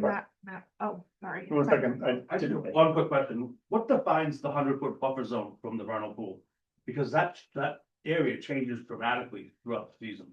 Yeah, from everything on the other side of the road for. I mean, it's already flooded over there now. Yeah, it's what defines it. Yeah, what defines the actual 100-foot buffer zone? Like, is it where the vernal pool They is mark on the one side of the road, or does that what carries and spills over to the other side? Yeah. It's the seasonal groundwater, the high groundwater. Yeah, well, it's the vernal pool edge is kind of, it can be defined in a couple different ways. It's either like the limit of high water or the calculated. Because it bumps right up against that gravel roadway bed, typically that's, not. Because like now it's Because that's spilling over. right, but there is spillover, but that's Yeah. what's considered spillover. in Okay, this and it case. goes quite far into Yeah, the. and then on the other side, there is more wetland though on the other side, so 100 feet from the established vernal pool edge, wetland edge, 100 feet from that, even if it's dry, even if it completely dries out, still that edge, 100 from that. So the buffer zone includes, it includes wetland on the other side of the road, includes upland, near some of the houses, so there's like kind of a lot of different things that are. Okay, thank you. Well, thank you for coming. If you're here for just that, we're done with that one. If you want to hang out for other exciting features, feel free. Thank you. I can't promise I'll be here with the rest of the night, but hang out. Okay, we will move along to the permit extension request for Plymouth Road, Sunken Meadow Road subdivision. It's a permit extension request, chapter 40D project, 28 unit subdivision. The original permit holder was at Gateway and Meadow Realty Trust. Extension request, however, is by Brendan Properties and Matt Morrow, who is online. Thank you, Matt, for hanging in there. From Environmental Consulting is the representative who is going to speak briefly on the fact that they are requesting a 3-year extension for the order of conditions that was approved 3 years ago. Thanks for having. You want to basically, I mean, we have the request. It's pretty straightforward. You were planning on other stuff happening and it hasn't in Franklin there. Yeah, so what had happened was there was a lawsuit that was filed, and everything's basically just been settled, just in time to require an extension permit. So we are requesting a 3-year extension so we can get started on our construction. I have filed a stormwater protection plan with the town and with EPA, and the EPA has signed off on the construction general permit, so that's ready to go too. Just to give you guys a little background on me, I'm also a certified stormwater inspector. So I'll be there monitoring all the work around the wetlands as well as doing the SWIP inspections and submitting the reports. We actually had a kickoff meeting for they thought it was all ready to go. We had our kickoff meeting. They put up some of the erosion controls. There was the bonding that was necessary for the replication area stuff. That was sent in, and then the lawsuit popped up, and it's actually been, I think it's been like 5 years since this permit was originally issued, but because of the Permit Extension Act, Yeah. it was extended, but it had been held up in court primarily just to some what was it? Some ZBA stuff or? It was ZBA. It was ZBA, okay, so one of the other land court things, it got held up in court because of that, and it wasn't anything to do with the Concom permit. I was gonna say, if this is just the first extension. Yeah, That permit extension act would still be. Yeah. Applicable, but Yep. I understand now. So we have DEP and Bellingham numbers that are still, permit numbers that are still viable. They just carry over. Yep, Okay. yeah, They weren't on here. yeah, it so doesn't get a new, it doesn't get a. Didn't need to be The on. DEP numbers on there, I just missed the Oh, BWP that's number. okay. All right, so we have, the permits that necessarily are in place, the scope of the work is not changing at all. The lawsuit settlement seems to allow them now to proceed with the work. Any other questions from commission members? I don't have a question, I just had a thought. Thoughts of count? I read through everything, it seemed fine, I don't see any need to retread the ground. The one thing that I was thinking though is granting a 3-year extension means that if they are finishing the work at the end of the 3-year extension, that's 9 years from when they first applied. So, like, how long are we comfortable from the first application to starting work? Like, would there be any way, when do you guys anticipate starting the work? How long do you anticipate it taking to finish? Could you do this with a 1-year extension, 2-year extension? Like, what's the kind of timeline you're thinking about? An average construction project of this size takes about 3 years. Oh, boy. And they did have, that extension, like the tolling thing, I think you were talking about. Yeah, that's why, because that's why it survived until, I think, February 12th, 2026 is the new tolled date from all of those other extensions. This was actually, the previous owner had questions about that. We talked about it with KP Law, so we, calculated it just to make sure we knew what that And I'm sure if expiration was. if it wasn't applicable to them, they would have come earlier. Yeah. Right, well, 9, and that's got a good point, 9 years is a long time, but on the other hand, it's. The lot and the scope of the work and so forth hasn't really changed much in the last 9 years, well, last 6 years, and then the additional 3. That's what it takes to finish the project. It's being done in phases. I think it was proposed the 20 units were being done in phases, not all at once. Anyway, as the original proposal, but it's been so many years since I walked the site, I have trouble remembering that far back. Anyway, okay, any additional questions? Don, Steve? I'll entertain a motion. I have one. I'm good, Michael. Okay. If that's an additional condition that I didn't read in the existing conditions because we're worried about potential wetland boundary. I didn't see a condition in there about having wetlands marked pre-construction. I think they still are. When we did the erosion control walk, I think there are still wetland flags up. How many? Is that this year? Yeah, Oh, okay. yeah.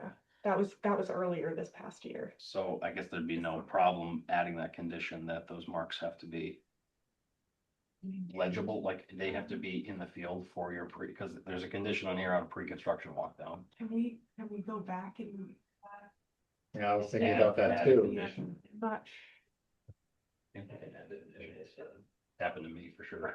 oh, in the. If I may, Mr. Chair, Go ahead. in order to add a condition, we'd have to actually reopen the hearing and do an amendment. We're here simply for an extension. Now, with that being said, again, and it's been a long time since I've appeared in front of you guys. You're actually more of a completely different board than what I remember.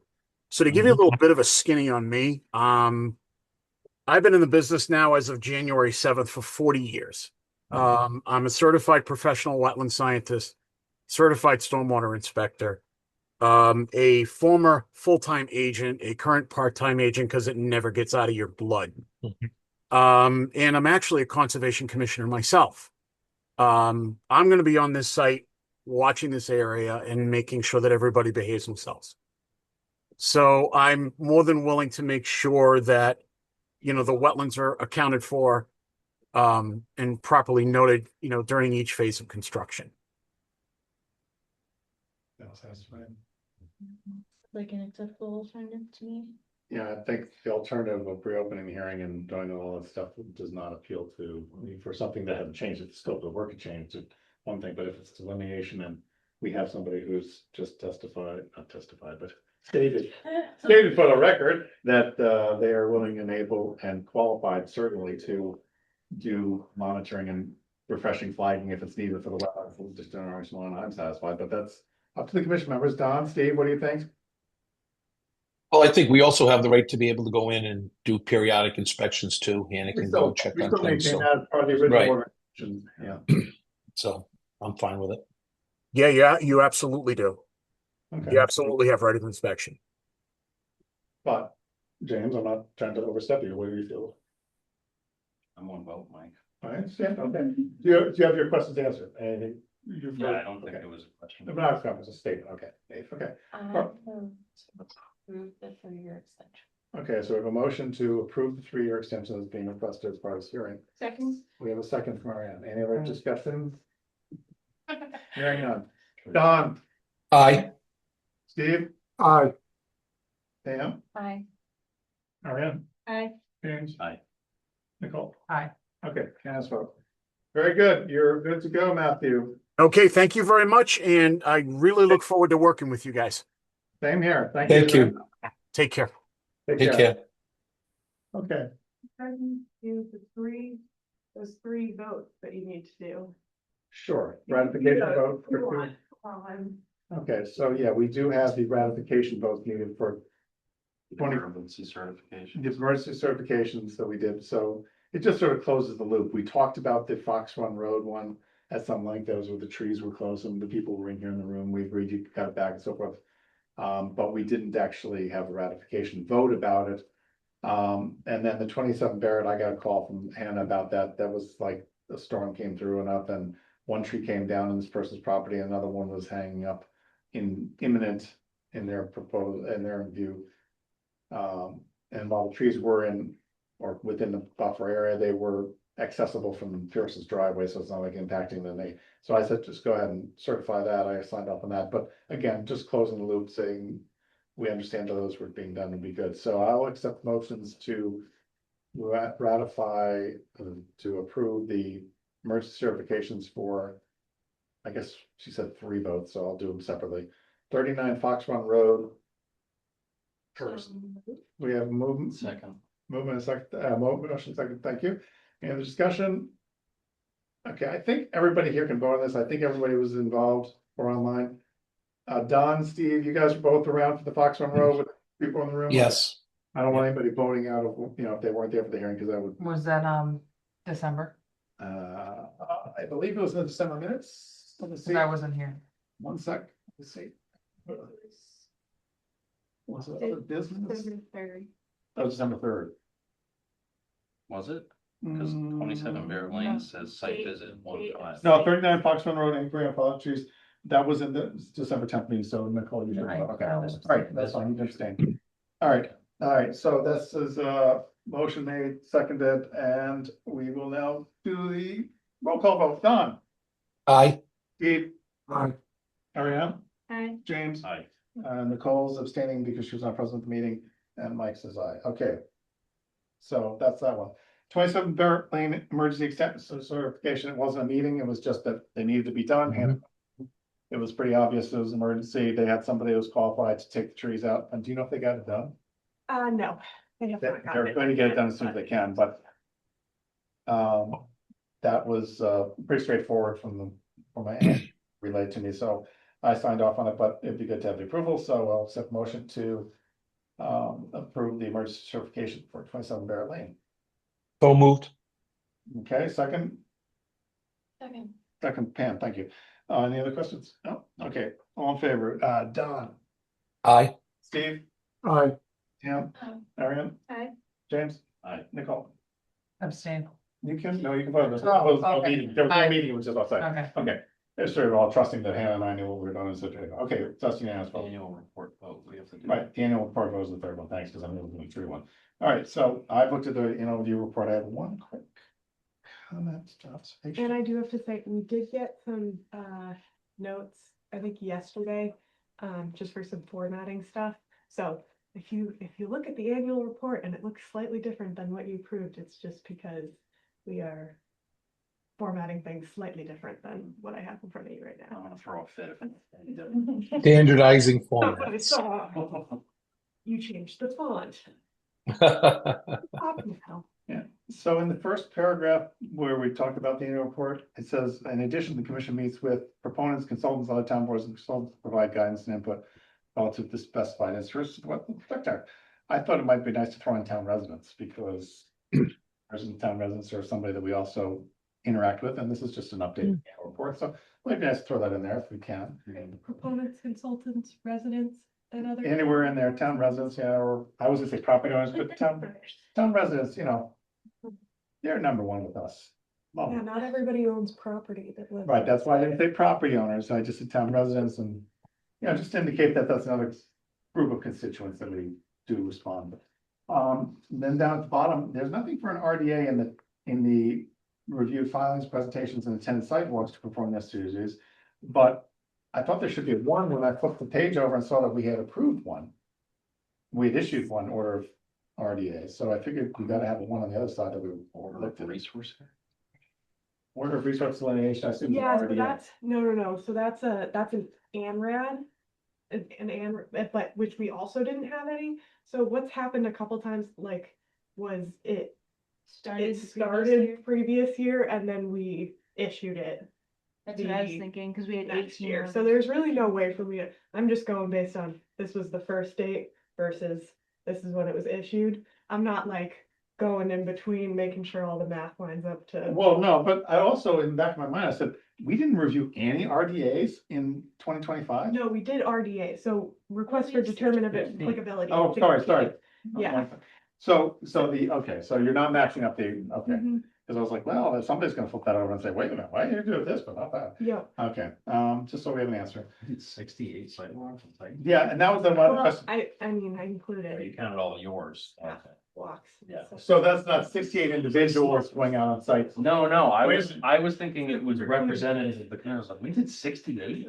Wait. Wow, I missed a lot. No, so I want to clarify that. So the 68 is 68 individuals, whether it's just you or a group of us or whatever going out. Yeah, yeah, It's not 68 individual sites that we saw. no, Okay, just walks to different, because. that's right. That's fine. You don't say that they were different sites. You just Got our say steps sites. in. Yeah, yep. Yeah, okay. Is abbreviated notices of intent supposed to be notice of, or ANRAD basically?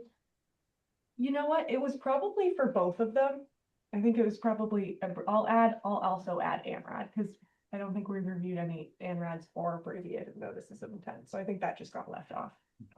I'll add that in there. Any other points about the annual report?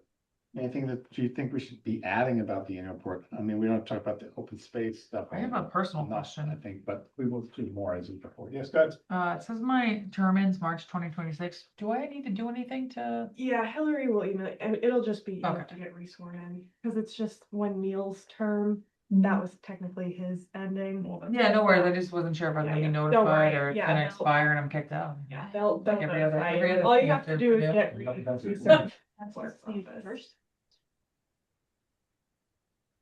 What's that? You've been sworn in since the first time I got sworn in. I haven't asked for you. Well, then we'll start doing. Well, it's just been put on the record pretty firmly. Well, it says 2027, March 2027, so I think you're right.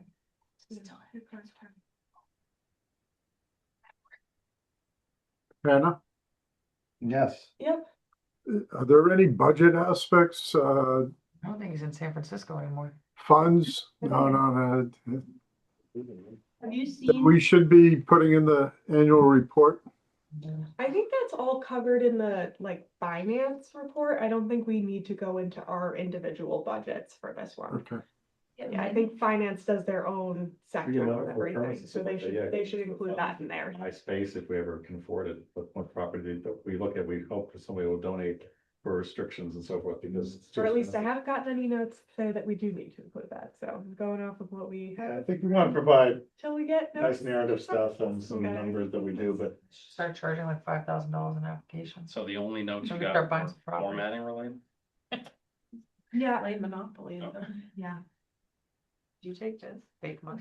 I was thinking of saying, we always encourage volunteers to like walk some of the open space sites that town owns and not just pick up trash, but help, identify, issues and concerns and to explore and so forth, but, the open space plan covers a lot of that stuff too, so. I think it's good. To move, to approve the text of this plan, subject to the amendments that we've made Right.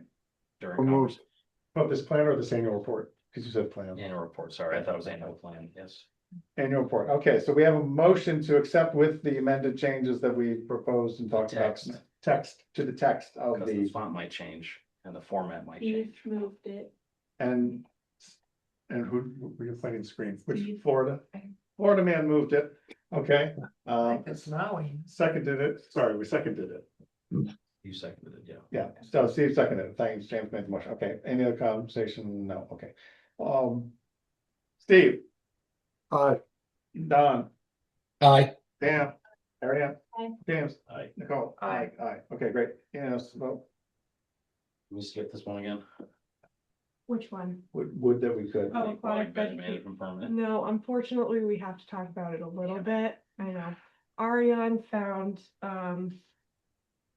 that there is a updated draft aquatic management guide, which kind of combines the two other documents that we typically use to, base the aquatic management at the lakes and ponds. So, and I did also follow up with 2 other vendors. Good. I will be, I have penciled in meetings, and I wasn't sure if anybody would like to attend those with me to try to get some additional information if you had questions. Right now, I have one for this Friday from 12 to 1. I did it during like a lunchtime period, but I wasn't sure. Me, but another day. I also have like a draft PowerPoint, it's like way too detailed, like not finished, I was just gonna send it out, but the TLDR of it is like, we probably need to change it up. So in my brief conversations with some of these other vendors, they were saying most of it has to most of the changes just are the drawdowns. That and like there's a couple new management techniques was their main points of So change. most of the changes to what? So it's So basically, we've been using the same herbicides for like 20+ years in both Right. reservoirs, so what I saw from that was like, you can't just keep using the same herbicide for 20 years, Becomes less because then you effective. get plants that are immune to herbicide, except for maybe dagwat, which works in a weird way, but it's also like terrible. And so you have to mix it up and use different management plans that could include dredging and other methods. Non-chemical methods. Yeah. And I think non-chemical could be good, but it could also be expensive, so we'd want someone to give us all those options and the costs to compare. and I think that could be helpful Next year. it's tough with with our budget, it's kind of tough, but I was thinking we do have like a little bit extra in this year's, and I was thinking it might be good to, reach out to our current contractor and the other contractors and see if we can get quotes from all of them to do like a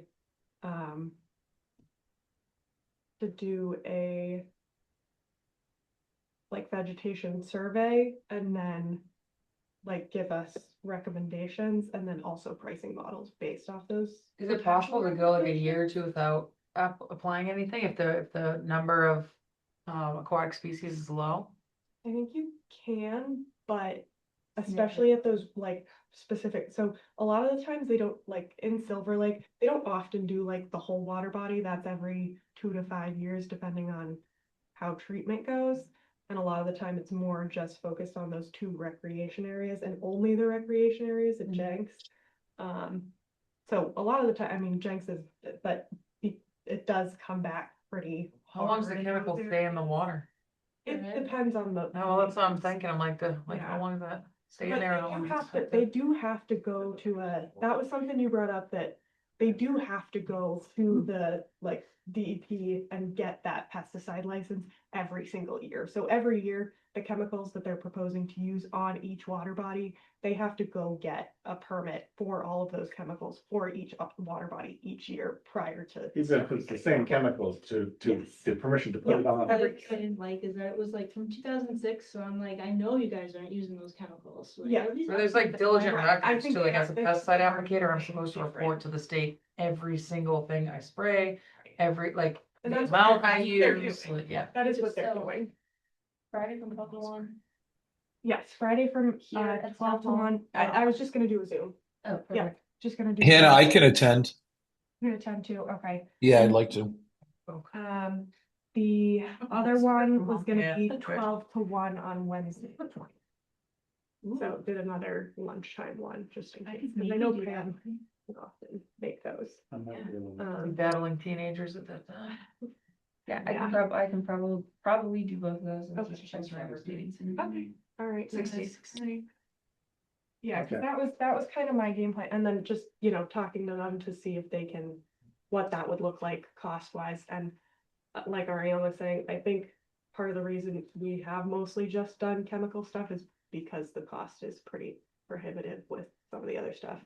And I think the reason that we haven't gotten so many, I mean, at least looking back in past emails, stuff like that, why we don't do like a vegetation dredge survey where they look at specific plants, tell us a start report and an end report, that's also like superbly expensive. It really adds up. So that's why they usually kind of do, like if they've been working on the water body for a while and they have their specific recommendations, report on how it's going. We usually get feedback from, people that live there and recreate there on how it's going.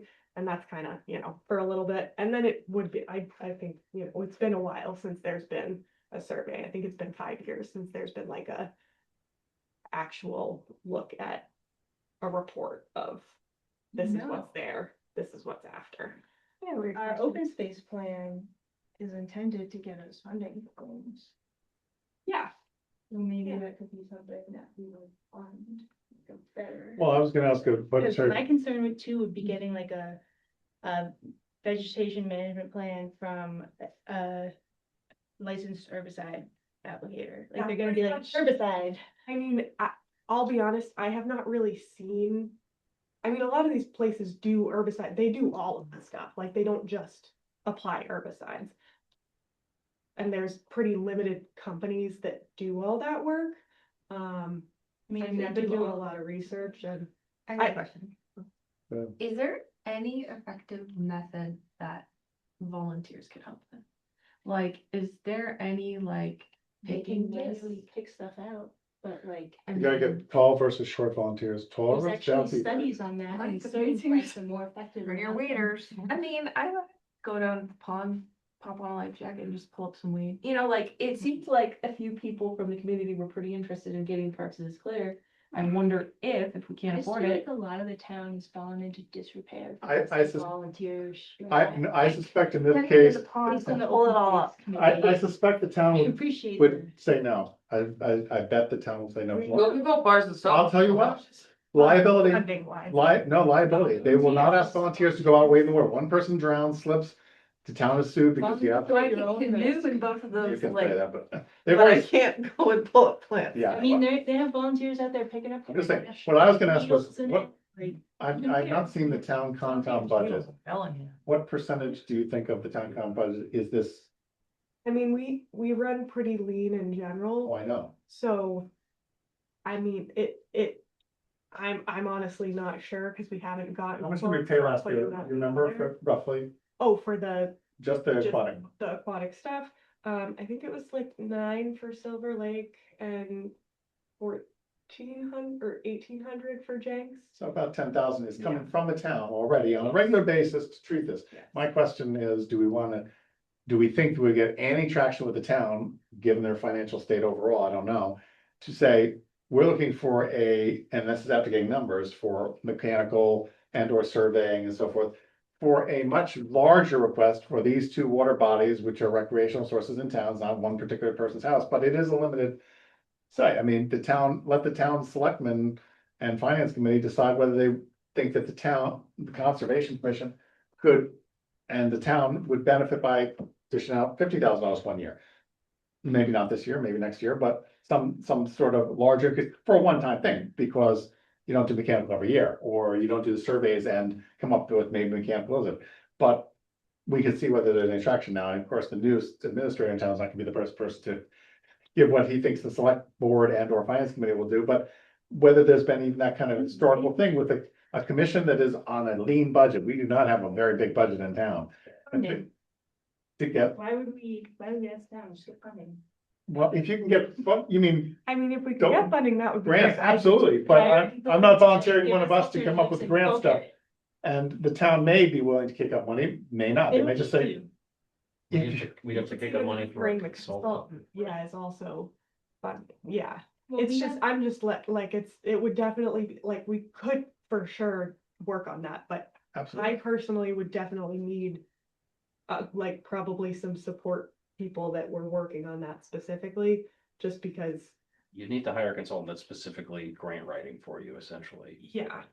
And And, but even like putting together the proposal to get that done, like we need to figure out what you guys actually want from that before kind of just going into it. I mean, I can help. does the town not already have a grant writer on? No. Okay, just want to show you, at one point in time, the town was talking about that years ago, doing that for all the departments that I think that's been floated. it's been floated many before, times. yeah, but okay. Yeah. All right, so I won't take anything for granted, but if you can find that time to do that, I'll grant you as much time as you want. I thought the school was gonna hire a grant writer, but they hired someone to disperse the money for the grants that we get. No, they hired a guy named Grant Writer. Yeah, right. I still think we should Take a see look. if it would be feasible at all, volunteers to affect any. I mean, like Ariane was saying, we do, I mean, Earth Day, you just signed a waiver that says. And we the have town's voice, not yeah. applicable. Voice. Yeah, Go we touch can islands. apply. See that, get your tetanus shot. Right. Oh, my No, God, yeah. I'll go on. I'm happy if the town lets you do it, I would, if they don't. Like Ariane was saying, Yeah. I mean, I'm not superbly familiar and we could do a little bit more research, but there are some species that. I mean, Just hand pulling don't- is just not, like, it's just not helpful. Yeah, that's why we would need to. Sometimes it makes it worse. Yeah, exactly, so need it to really know depends what on. and- Yeah. I just asked because I was reading Lake George or some study where they were talking about that one chemical that couple wants to use. Yeah. Where like a huge portion of taking care of the recreational lake was just volunteers. Yeah. And it worked out for them. I like the idea of a survey being done and then scope of costs from those vendors. Yeah. And I think that'll set us up pretty well for what we plan to do. Yeah, okay, alright, that was my thought. Do we have a time limit that we need to maintain to get this year's treatment approved? Do we need to? That's already approved, so I Okay. think we got the fund, we already. We got did, the okay, funding. I want to make sure Should be that, fine for this year, I'm gonna see if we could get the survey done maybe before, so, I don't know. Timing wise, I'm not really sure, but Can't we tell them to withhold their treatment until? no, because Oh. that's, if you don't do it in a timely time, then the effects are not as good, which is partly what happened this past year, because we didn't get the notification out in time, so it delayed treatment, and then the effects were not nearly as good, so that was part of the Well, problem. for the survey to be successful, don't we kind of want it to not be Yeah, good though? Like, right, so yeah, I mean, well, yes, but that's why I'm like, oh, maybe if we could get them to do it really early in the season before treatment. I'm not sure how feasible that is, but, Well, that, or what? Survey it while they're treating it. That would be, yeah, I mean, that would be if the group we're using does the inventory survey. slash survey. Keep saying survey, but you mean like an inventory of what's It's like there. well, because they have all kinds of vegetation surveys. Like you can do kind of a generalized one, you can do like dip netting where you see what percentages are there. Like there's a couple different levels of it. And I forget exactly what it was called, the last one that was done 5 years ago, but our current vendor that we've been using for treatment outsourced it to a different like ecologic company who came and did a more in-depth survey and like had those results. So I think it might be helpful to get that sort of thing done again, but I'm not sure logistically if it would be better to do that before treatment this summer or after treatment this summer. It might be better for after treatment this summer because then they know What's going left? into the next. they know year. what didn't take. Right. Yeah. But, or it could be better before to see if there's any change recommendations. Well, I think it's been said from multiple members of the commission now where we may prefer mechanical methods where feasible. And I think if the treatment potentially dilutes the species that may reply better to mechanical, than if we do it at the end of the season, that kind of reduces our ability to make an informed decision on that. Yeah, and I see that, it's just the timeline of it is tough, we're getting pretty tight. When did they, not last year, or, yeah, I not think last it's year because it supposed was to be late. doing it in. I think March, they're supposed to be doing it. I can check and get back to you, but it's like definitely pre-summer. It's like spring. Right. So, Early spring. yeah. So, I mean, and that's something we could talk about, like, on the phone with the other vendors, and I'm gonna give our current vendor a call. How much time would you need to do a scope, But, and or yeah, provide? and like, when would pricing you for those. recommend doing that? Like, what's your thoughts on that? Yeah, So, hopefully there's a consistent, that- yeah, they all say, do it before treatment or do it after treatment or. Yeah. They all say the same thing, so you don't have to Yeah. go for it. Okay, anything else on this aquatic vegetation management permit that we need to discuss or anybody wants to discuss at this moment? Hopefully I'll have my PowerPoint done and then I can send it to you and you can send it to everyone. And it will explain all the questions and give way too much detail. Wait, we love that. 2 pages per pesticide. Oh, I think we're good. So we're Okay. just waiting on to meet with those vendors, Right. get proposals, and then at that point, we'll probably have. Steve, Don, you guys good? For this? Yep. Okay, Well, I think the timing of the meeting on Friday and then the subsequent one is perfect. So I think we have to see what we can learn from these other experts. all right, so I'll ask Canada to send out a Zoom or whatever invite for Mhm. both those and those that can make it, feel free to, I might be able I'll to. send make those one. out tomorrow. Okay, excellent, thank you. Charles River should be headwaters Greenway updates.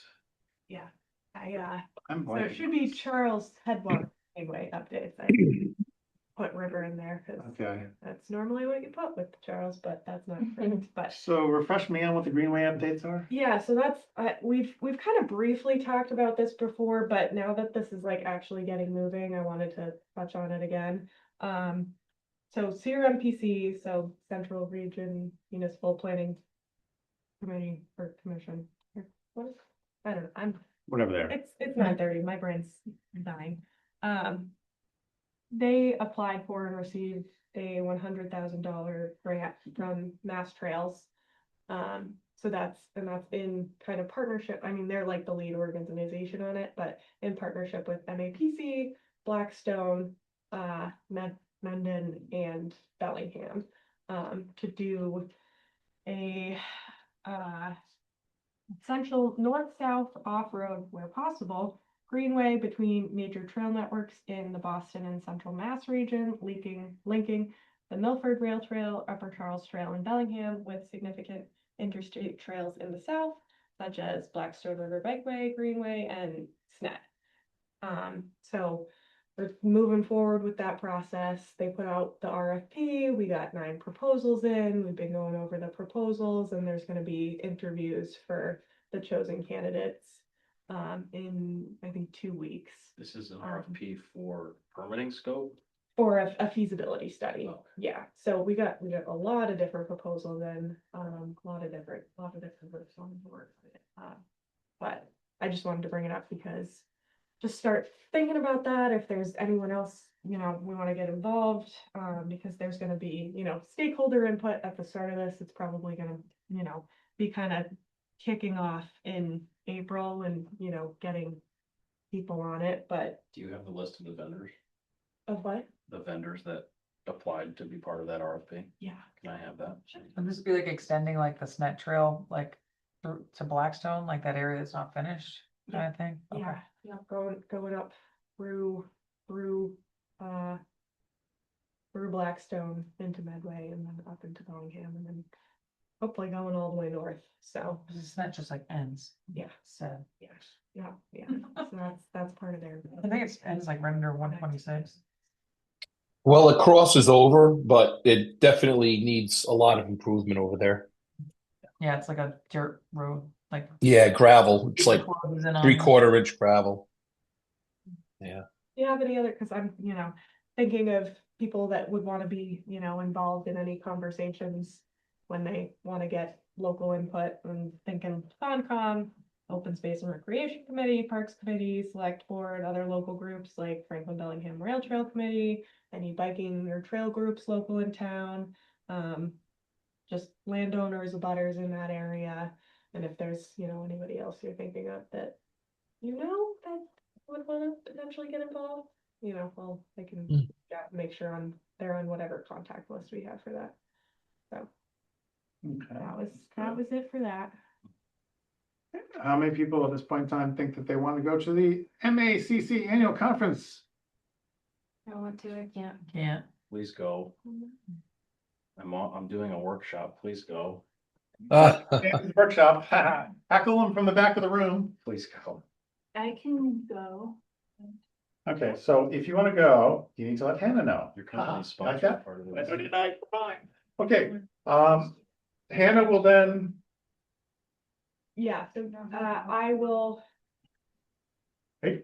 I will have I'll email everybody, that wants to go, and I'll have you CC'd on an email to their like communications director person Paige from MACC, and she'll, backdoor sign you up for everything, so you don't have to like do it through the portal and stuff. It just makes it easier for billing, because then they can just bill Is it. this the spring version of what we went through last fall? Yeah, yeah. Does that mean they can course? It was pretty good. I think in course and count towards anything? Yeah. This is the Yeah. next. yeah, so let Hannah know if you want to go, and then you'll get an email from Paige at some point in time, letting you both sign up for particular classes or workshops or whatever you want to do, as well as then be formally registered, and then the towns get the bill, you don't have to deal with out of your credit cards and all that stuff, which is good. May I ask, what are the dates again? It's only one day, February 28th, February Saturday, 28th. as usual, it's a Saturday.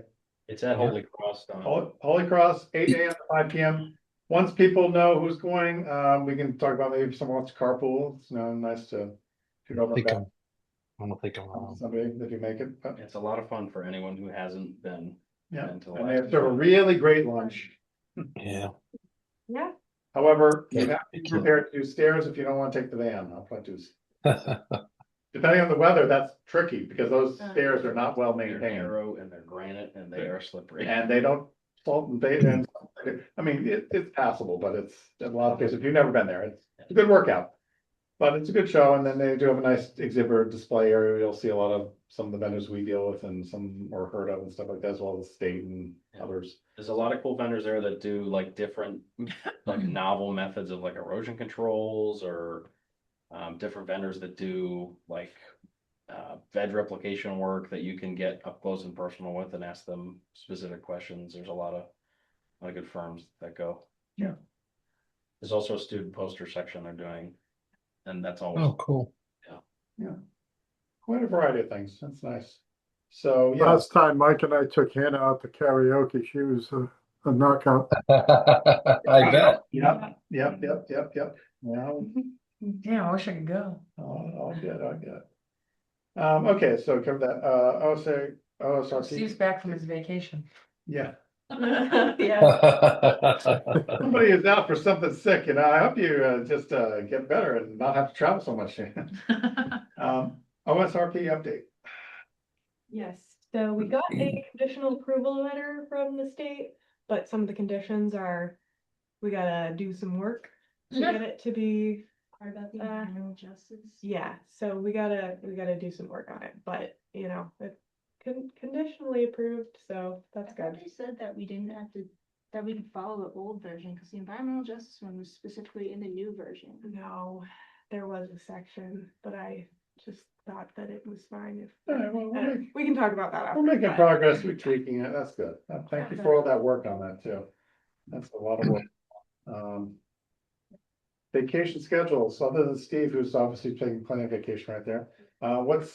Is this for us, or are you talking about you next meeting? Yeah, so I will be out for the February 11th meeting.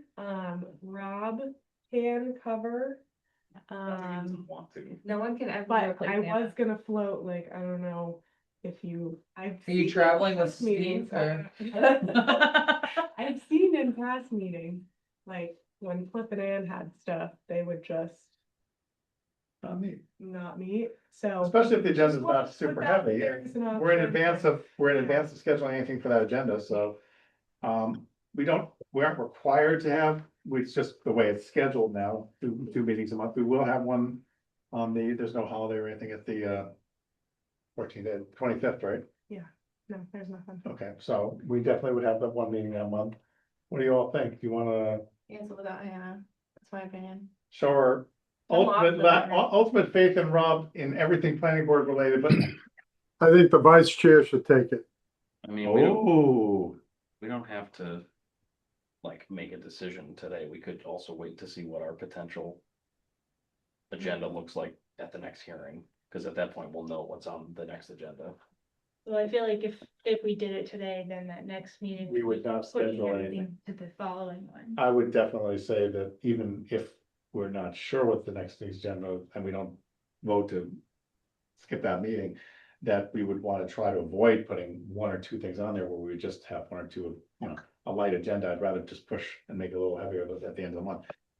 In all seriousness, I think it's probably best to skip it because there's a lot of lead-in communications that go through Hannah.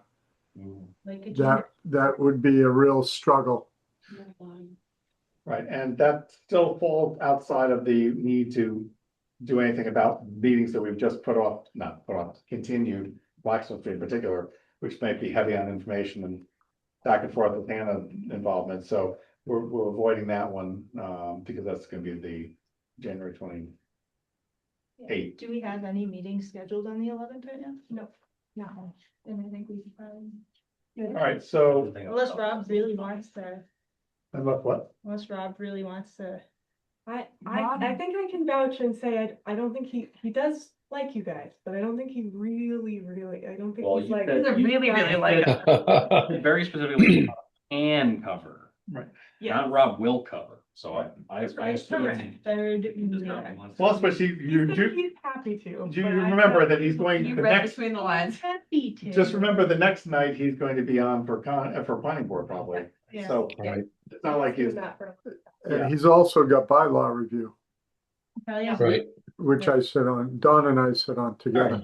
I think we all kind of know what we want to do, so I think we probably do need to make a vote. Motion to cancel the meeting that we were planning to hold on February 11th, 2026. So because Hannah will be out. Okay, we have a second from Pam. Second. Any other comments? Okay. Steve, Aye. Don, Aye. Pam, Aye. Marianne, Hi. James. Aye. Nicole, Aye. Mike, aye, all right. Cancel that. Hannah, have a great Show up, but you. time off. Don't worry about it. Sure. Don't worry about the tree policy, which we're not gonna go into major discussion about, but she did provide some good information. I printed those out. I haven't read them yet, but those proposed policy things. So, I wanted to did bring you it up. write these? Yeah, so I mean, I just kind of took that from like an amalgamation of some of the other towns. Put some spin on it from our regulations, how we require stuff to be replicated from our regulations. And put it in there.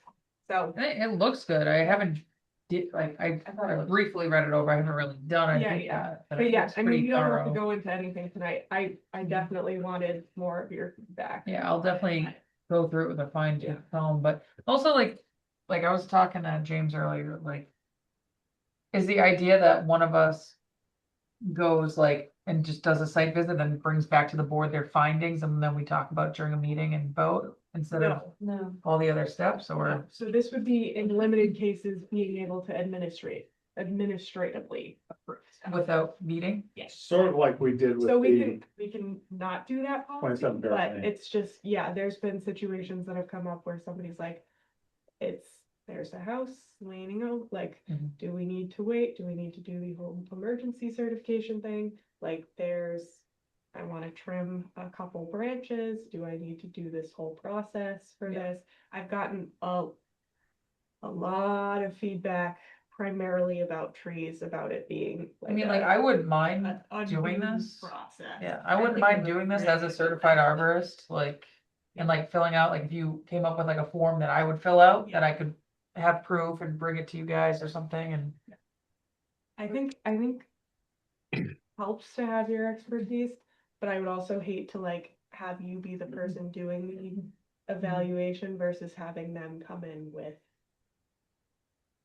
an arborist report from their own, that's typically unless it's clearly dead and dying or it's falling over and we can do an emergency certification. That's The only kind of comment that I have is I still think we should reduce the trees, the number of trees we allowed below 5. Yeah, It's yeah. underneath it, actually. Yeah, okay. What the question for it? Cutting of 5 or more public shade trees of 14 and more than 2 feet diameter. I think it should be one. But Well, for residential properties, so there's generally, But but like, it's the town along the road. Public ways, he said, right? I mean, it's not like, Shade tree can be on private property. yeah, Yeah. it's not like no one is gonna look at this. I feel like we're and giving I think Hannah it'd the be power. better to just completely Yeah, it's just exclude like that a little bit rather less than leave it potential. like, especially when it's like that sort of situation, people are like, okay, so I have to wait. Probably a week and a half, actually, no, because you have to get it in 2 weeks before, so 2 weeks at least to get this be heard, and then also 10 days, and then also, I don't know, like, it's definitely, I've heard. That's probably what I've gotten the most complaints, pushback, confusion, frustration, just from like very, very small requests from people on. So that was kind of the reasoning, but I think that's why it needs to be codified, because like, as it being a policy, it can be questioned of whether or not we can expedite that review. And just kind of allow people to do things in jurisdictional area without the filing of an actual permit to do so. so like specifically changing the regulations for that rather than making it a policy. I think the policy is a good framework, Yeah. but I think in order for us to protect ourselves, it should be codified. And that in that, because how we have the regulations currently set up, it's just by consensus vote. Oh, is it? And you could, yeah, Oh. so the town meeting vote that, it was a town meeting vote that allowed the commission to implement regulations. Right. So those were just kind of implemented by, they had The town a approved the contract. bylaw Yes, the town approved the bylaw, 10 years ago. yeah, a while ago, yeah. So is it And KP then- Law's opinion that this policy constitutes regulation? I mean, I wouldn't say that it's the same thing. I definitely wouldn't say that they're equal. So it's similar process, but you know, then you would change what was on lot, show revise whatever. I think this is a light concern, like it's not, I don't think this is a major problem, but I Yeah. think we should probably look into the fact that this is a common problem we've had with homeowners, and I'm frustrated with too. They keep having to come in for seemingly obvious veg removal, right? So But yeah, I'd like to expedite it for them where we can, but I also want to make sure we're not opening ourselves up to problems yeah. legally. But KP Law did review it, and they were pretty fine with it. With the language of the policy, yeah. so you'd have them hire an arborist to review the tree, or I think that's what it calls for in the policy. what if someone Unless it's can't clearly afford that? dead and dying. 'Cause that can be Then pretty I guess they expensive. can go to, but that's the other thing, like, then they can, I guess, go through the RDA process, which, you know, sometimes we've waived having an arborist if it's clearly evident that the tree is dead. Now, do these have to be certified arborists or just somebody that says they're an arborist from like Sharon Tree? Yeah, and I think that's also where some of the confusion comes in, because we typically ask for certified arborist report, and then sometimes people will come in with a certified arborist report, sometimes it's not a certified ISA tree risk assessment arborist report for something specific. We don't have a super specific policy currently, so it's been kind of an amalgamation of approaches, depending on, you know, it's usually either emergency situation, and we do an emergency permit, or it's an RDA, and we typically request an arborist report.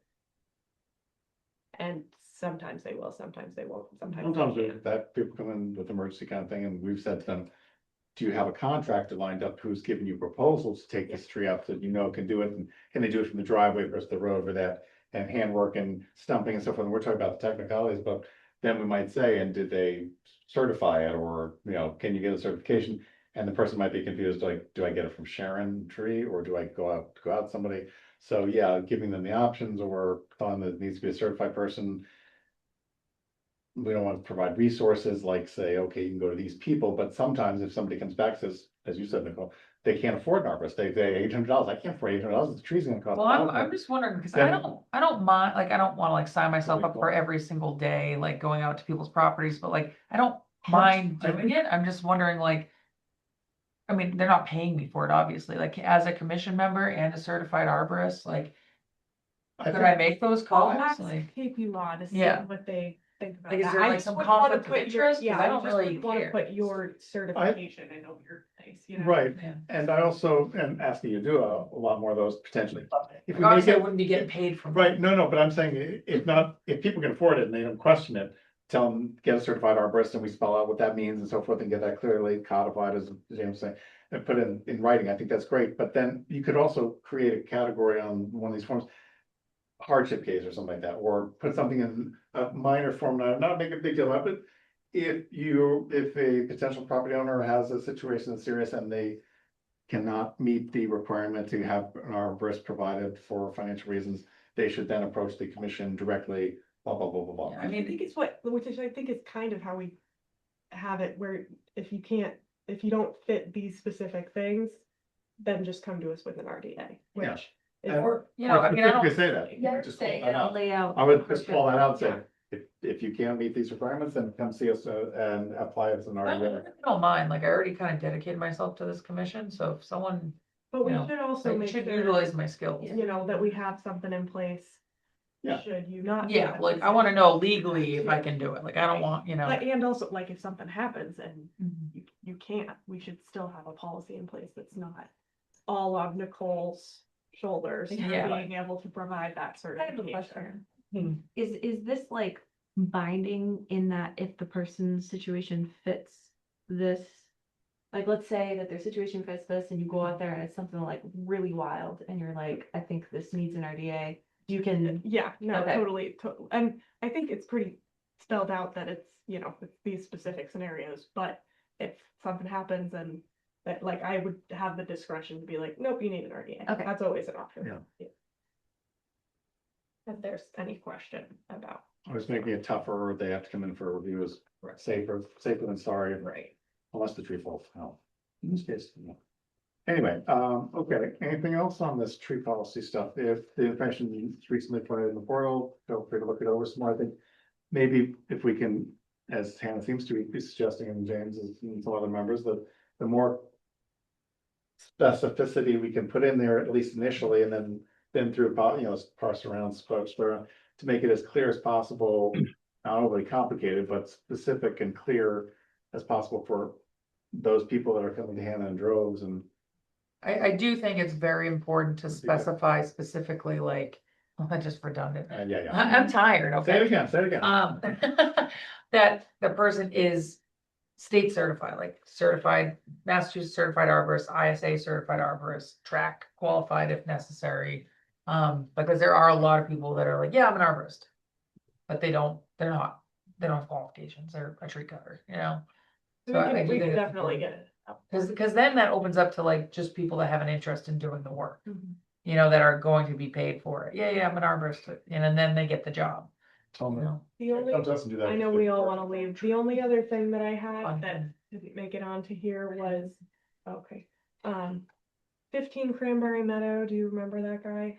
That was the house and they had a shed that was kind of on one person's, that was kind of on both properties. And they were gonna tear that one down and then build the new garage. Yes, I remember that. No, not storage container, further back. This was in March. Actually, I have it right here. It was in, yeah, March. I remember that too. Okay, and then like, there were some potential violations with the lawn was kind of gravel, and he had kind of made it gravel. But anyways, he did not ever get his order recorded, and he lost it. And he did start. I'm working on him to fix the violations, but like you got to get it recorded. We got to get erosion controls in. I'm just trying to like, without doing too much, like just get it back on track. So I wanted to. Has he done work out there, Hannah? Yes, yeah, which is, you know, we can get in. On his neighbor's land or just on his in the wetlands, would you recall? Well, he took down part of the garage that was on the neighbor's land, but Yeah. take out the foundation or anything, so the foundation's still in place, but the new garage is up, but he didn't report it yet, so I'm just trying to get it back on track, reissue the permit so he can get it recorded, so it's on the deed, because he lost the one with the wet signature. So, Okay. Do you need new wet signatures now? I mean, I just wanted to let you guys know and ask if that was okay, because it was one of the situations where we had dot loop and then I just signed a wet signature. We have a problem with that because our membership has changed since that order has been issued. Uh, I mean, Me. yeah, but Neil didn't sign it. Oh, So we were in the in-between, yeah. So Neil doesn't have his signature on there, so, but good thought, though. I didn't even think I about that. hate the term wet signature. Yeah, I know, it's Good really, band-aid. it's nasty. So, what would you like to see? We use that. Right, let's Not go. that I just want, no, we don't even, I don't even, I just Oh, signed you it, don't but even I do just it? wanted to update you guys. Sounds So good. you Yeah, guys just like, warmed up. make sure you guys are like, that's fine. And I hate to do this, but I had a question I didn't have a chance to ask it earlier about the tree arborist. You know, we were having that discussion. I'll make it kind of quick. But what were the conditions under which we would require them to have a tree arborist? What conditions need to be met? I think that was, that, The like, you default. want, yeah, I think that was the default, like, if you wanted to get this faster application, you had to prove essentially without a shadow of a doubt that there was an issue by having an arborist say there was an issue. So. One in that order doesn't to have kinda financial. Short the process. So let me just give an example. Like this is kind of made up, but I just want to understand this situation because I don't want to add undue hardship, but I want to obviously protect the environment. Let's say I have a dead oak tree in the backyard right now. It's within the 25-foot buffer zone of a stream, and it's dead. And it's obviously dead. The box off, right? It's dead, and I want to get permission to cut it down before it falls on my house. I have to get a tree arborist to certify that it's dead. Yeah, so I think it also makes a provision for if it's clearly dead and leaning towards your house. We can do that as an emergency certification. That's what we can do right now. If it's clearly. Right. Okay, good. I want to make sure that we Yeah. continue to maintain that. I don't want for our Yeah, citizens that to shouldn't put to do hardship. undue hardship. I mean, some things are so obvious. I mean, we've seen so many dead maples and oaks over the years, and you go and if you take a look at it and it's obviously, it's debarked, it's, 80 feet tall and it's leaning towards the house, you can make a call right on the spot without Right. having to then add undue cost. Yep. And obviously, if there's another board member who's available to check it out, like myself or anyone else, then that's great. But I just want to make sure that we're not adding, bureaucracy to something where it's going to defeat the purpose and just Yeah, no, upset this people. is to try to reduce a little bit of the bureaucracy. Perfect. All right. Thanks. And sorry for that, but I wanted to get I'm going clarification. to offer a bit of information if those on the commission would indicate whether they want Hannah to send this. She sent me, because she knows I'm highly interested in this, a report that was done, fairly comprehensive looking report. I've got the AI summary, but which I have read, and I'm now diving into it. It's the impact of road salt on the salinity of vernal pools. And basically the summary is that it's not good and it should be done. But this is the AI summary. Just where when the document was there, it popped up and said, "Hey, you want an AI summary?" I said, "Sure." That was like 2 pages, as opposed to the multi-page thing. But The multi-page. you'll get, if you indicate to Hannah, she knows I was interested in it. She didn't share with everybody else. I'm definitely interested. I feel with Please send it. in particular, it's very helpful to know that and then compare that to the regulations and so forth, which say, whether it was. Oh, yeah, let's. So I have one thing I'd like to bring up. if you wanted to have that report, let Hannah know. It is not. present. Yes, Hannah, please. It is, so when a member of the public comes in and makes a comment, it is, do we have to require them to give their name and address? I believe it is the policy of any committee, not just the conservation, but planning board, selectmen, to have that question asked of anybody. I've seen it in multiple meetings. It seems to be, I don't know that it's written down somewhere, but it seems to be the common practice of pretty much all the boards. And all the town meetings. I think. And Yeah. It's open. I think I've heard I it don't think at they're other gonna like places. penalize you for not, but that is the typical format for. And I have heard that, and I've been in a meeting where someone asked me and I said no, because I specifically am not comfortable saying my full name and address on a public forum.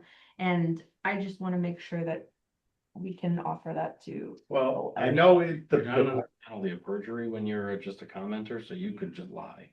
yeah, but Yeah, but I mean, people are gonna not, they're gonna feel like intimidated. They're Well, gonna feel like they must identify themselves. at that town way. meetings, you're required to. Yeah, but are we ever required to hear? I don't know. And would it Maybe be, we can say, instead of however we've been saying it, could you please identify yourself for the would record? you be willing to? Would you please? Yeah. And then if if you they want say to- no, It is just my personal opinion that I think we should make it. clear to It people also, that they don't have to, if, if we feel they don't have to. I think if somebody has strong reservations, I was trying to say why, but because they showed up at the meeting and they're asking questions and people will see their faces, but for Kate, Kate ones, our recording secretaries, note taking and so forth, it's helpful to have something to identify the person that is asking the questions, because sometimes those fellas make it. I mean, but I agree, Mike. I agree. Address is different, right? And That- like, I don't think see we ever what you're asked for saying, and I address. can I see think that people just keep that's- it. that is typically, It's like proof of residence, maybe? yeah. Well, I- and well, or, I haven't and or in this asked for case, address that at gentleman. all, but I for the feel butter. like, Yeah. Love to give it. Address is also public record, really. no. Oh, yeah, it's all on. Yes, it is. Where do I live, James? I could find out. Yeah, like 2 seconds. Yeah, no. No, I agree. I want to keep it. Right. I'm sorry. All right, anything else for business? Everybody wants to go home. My name's not on the. Okay, hearing none, I'll call for motion. Somebody want to make a motion to leave the meeting? To go home. Sam has made a motion. Steve, second? I want to stay. You're not even on vacation. I have to leave. I'm out of backdrops. Yeah, there you go. We got second. Any other comments? Okay, Don, Aye. Steve, Aye. Jim, Marianne, James, Aye. Nicole, Aye. Mike, aye, Hannah, aye, she wants out of here. All unanimous vote. Thank you. Yeah, what time do you get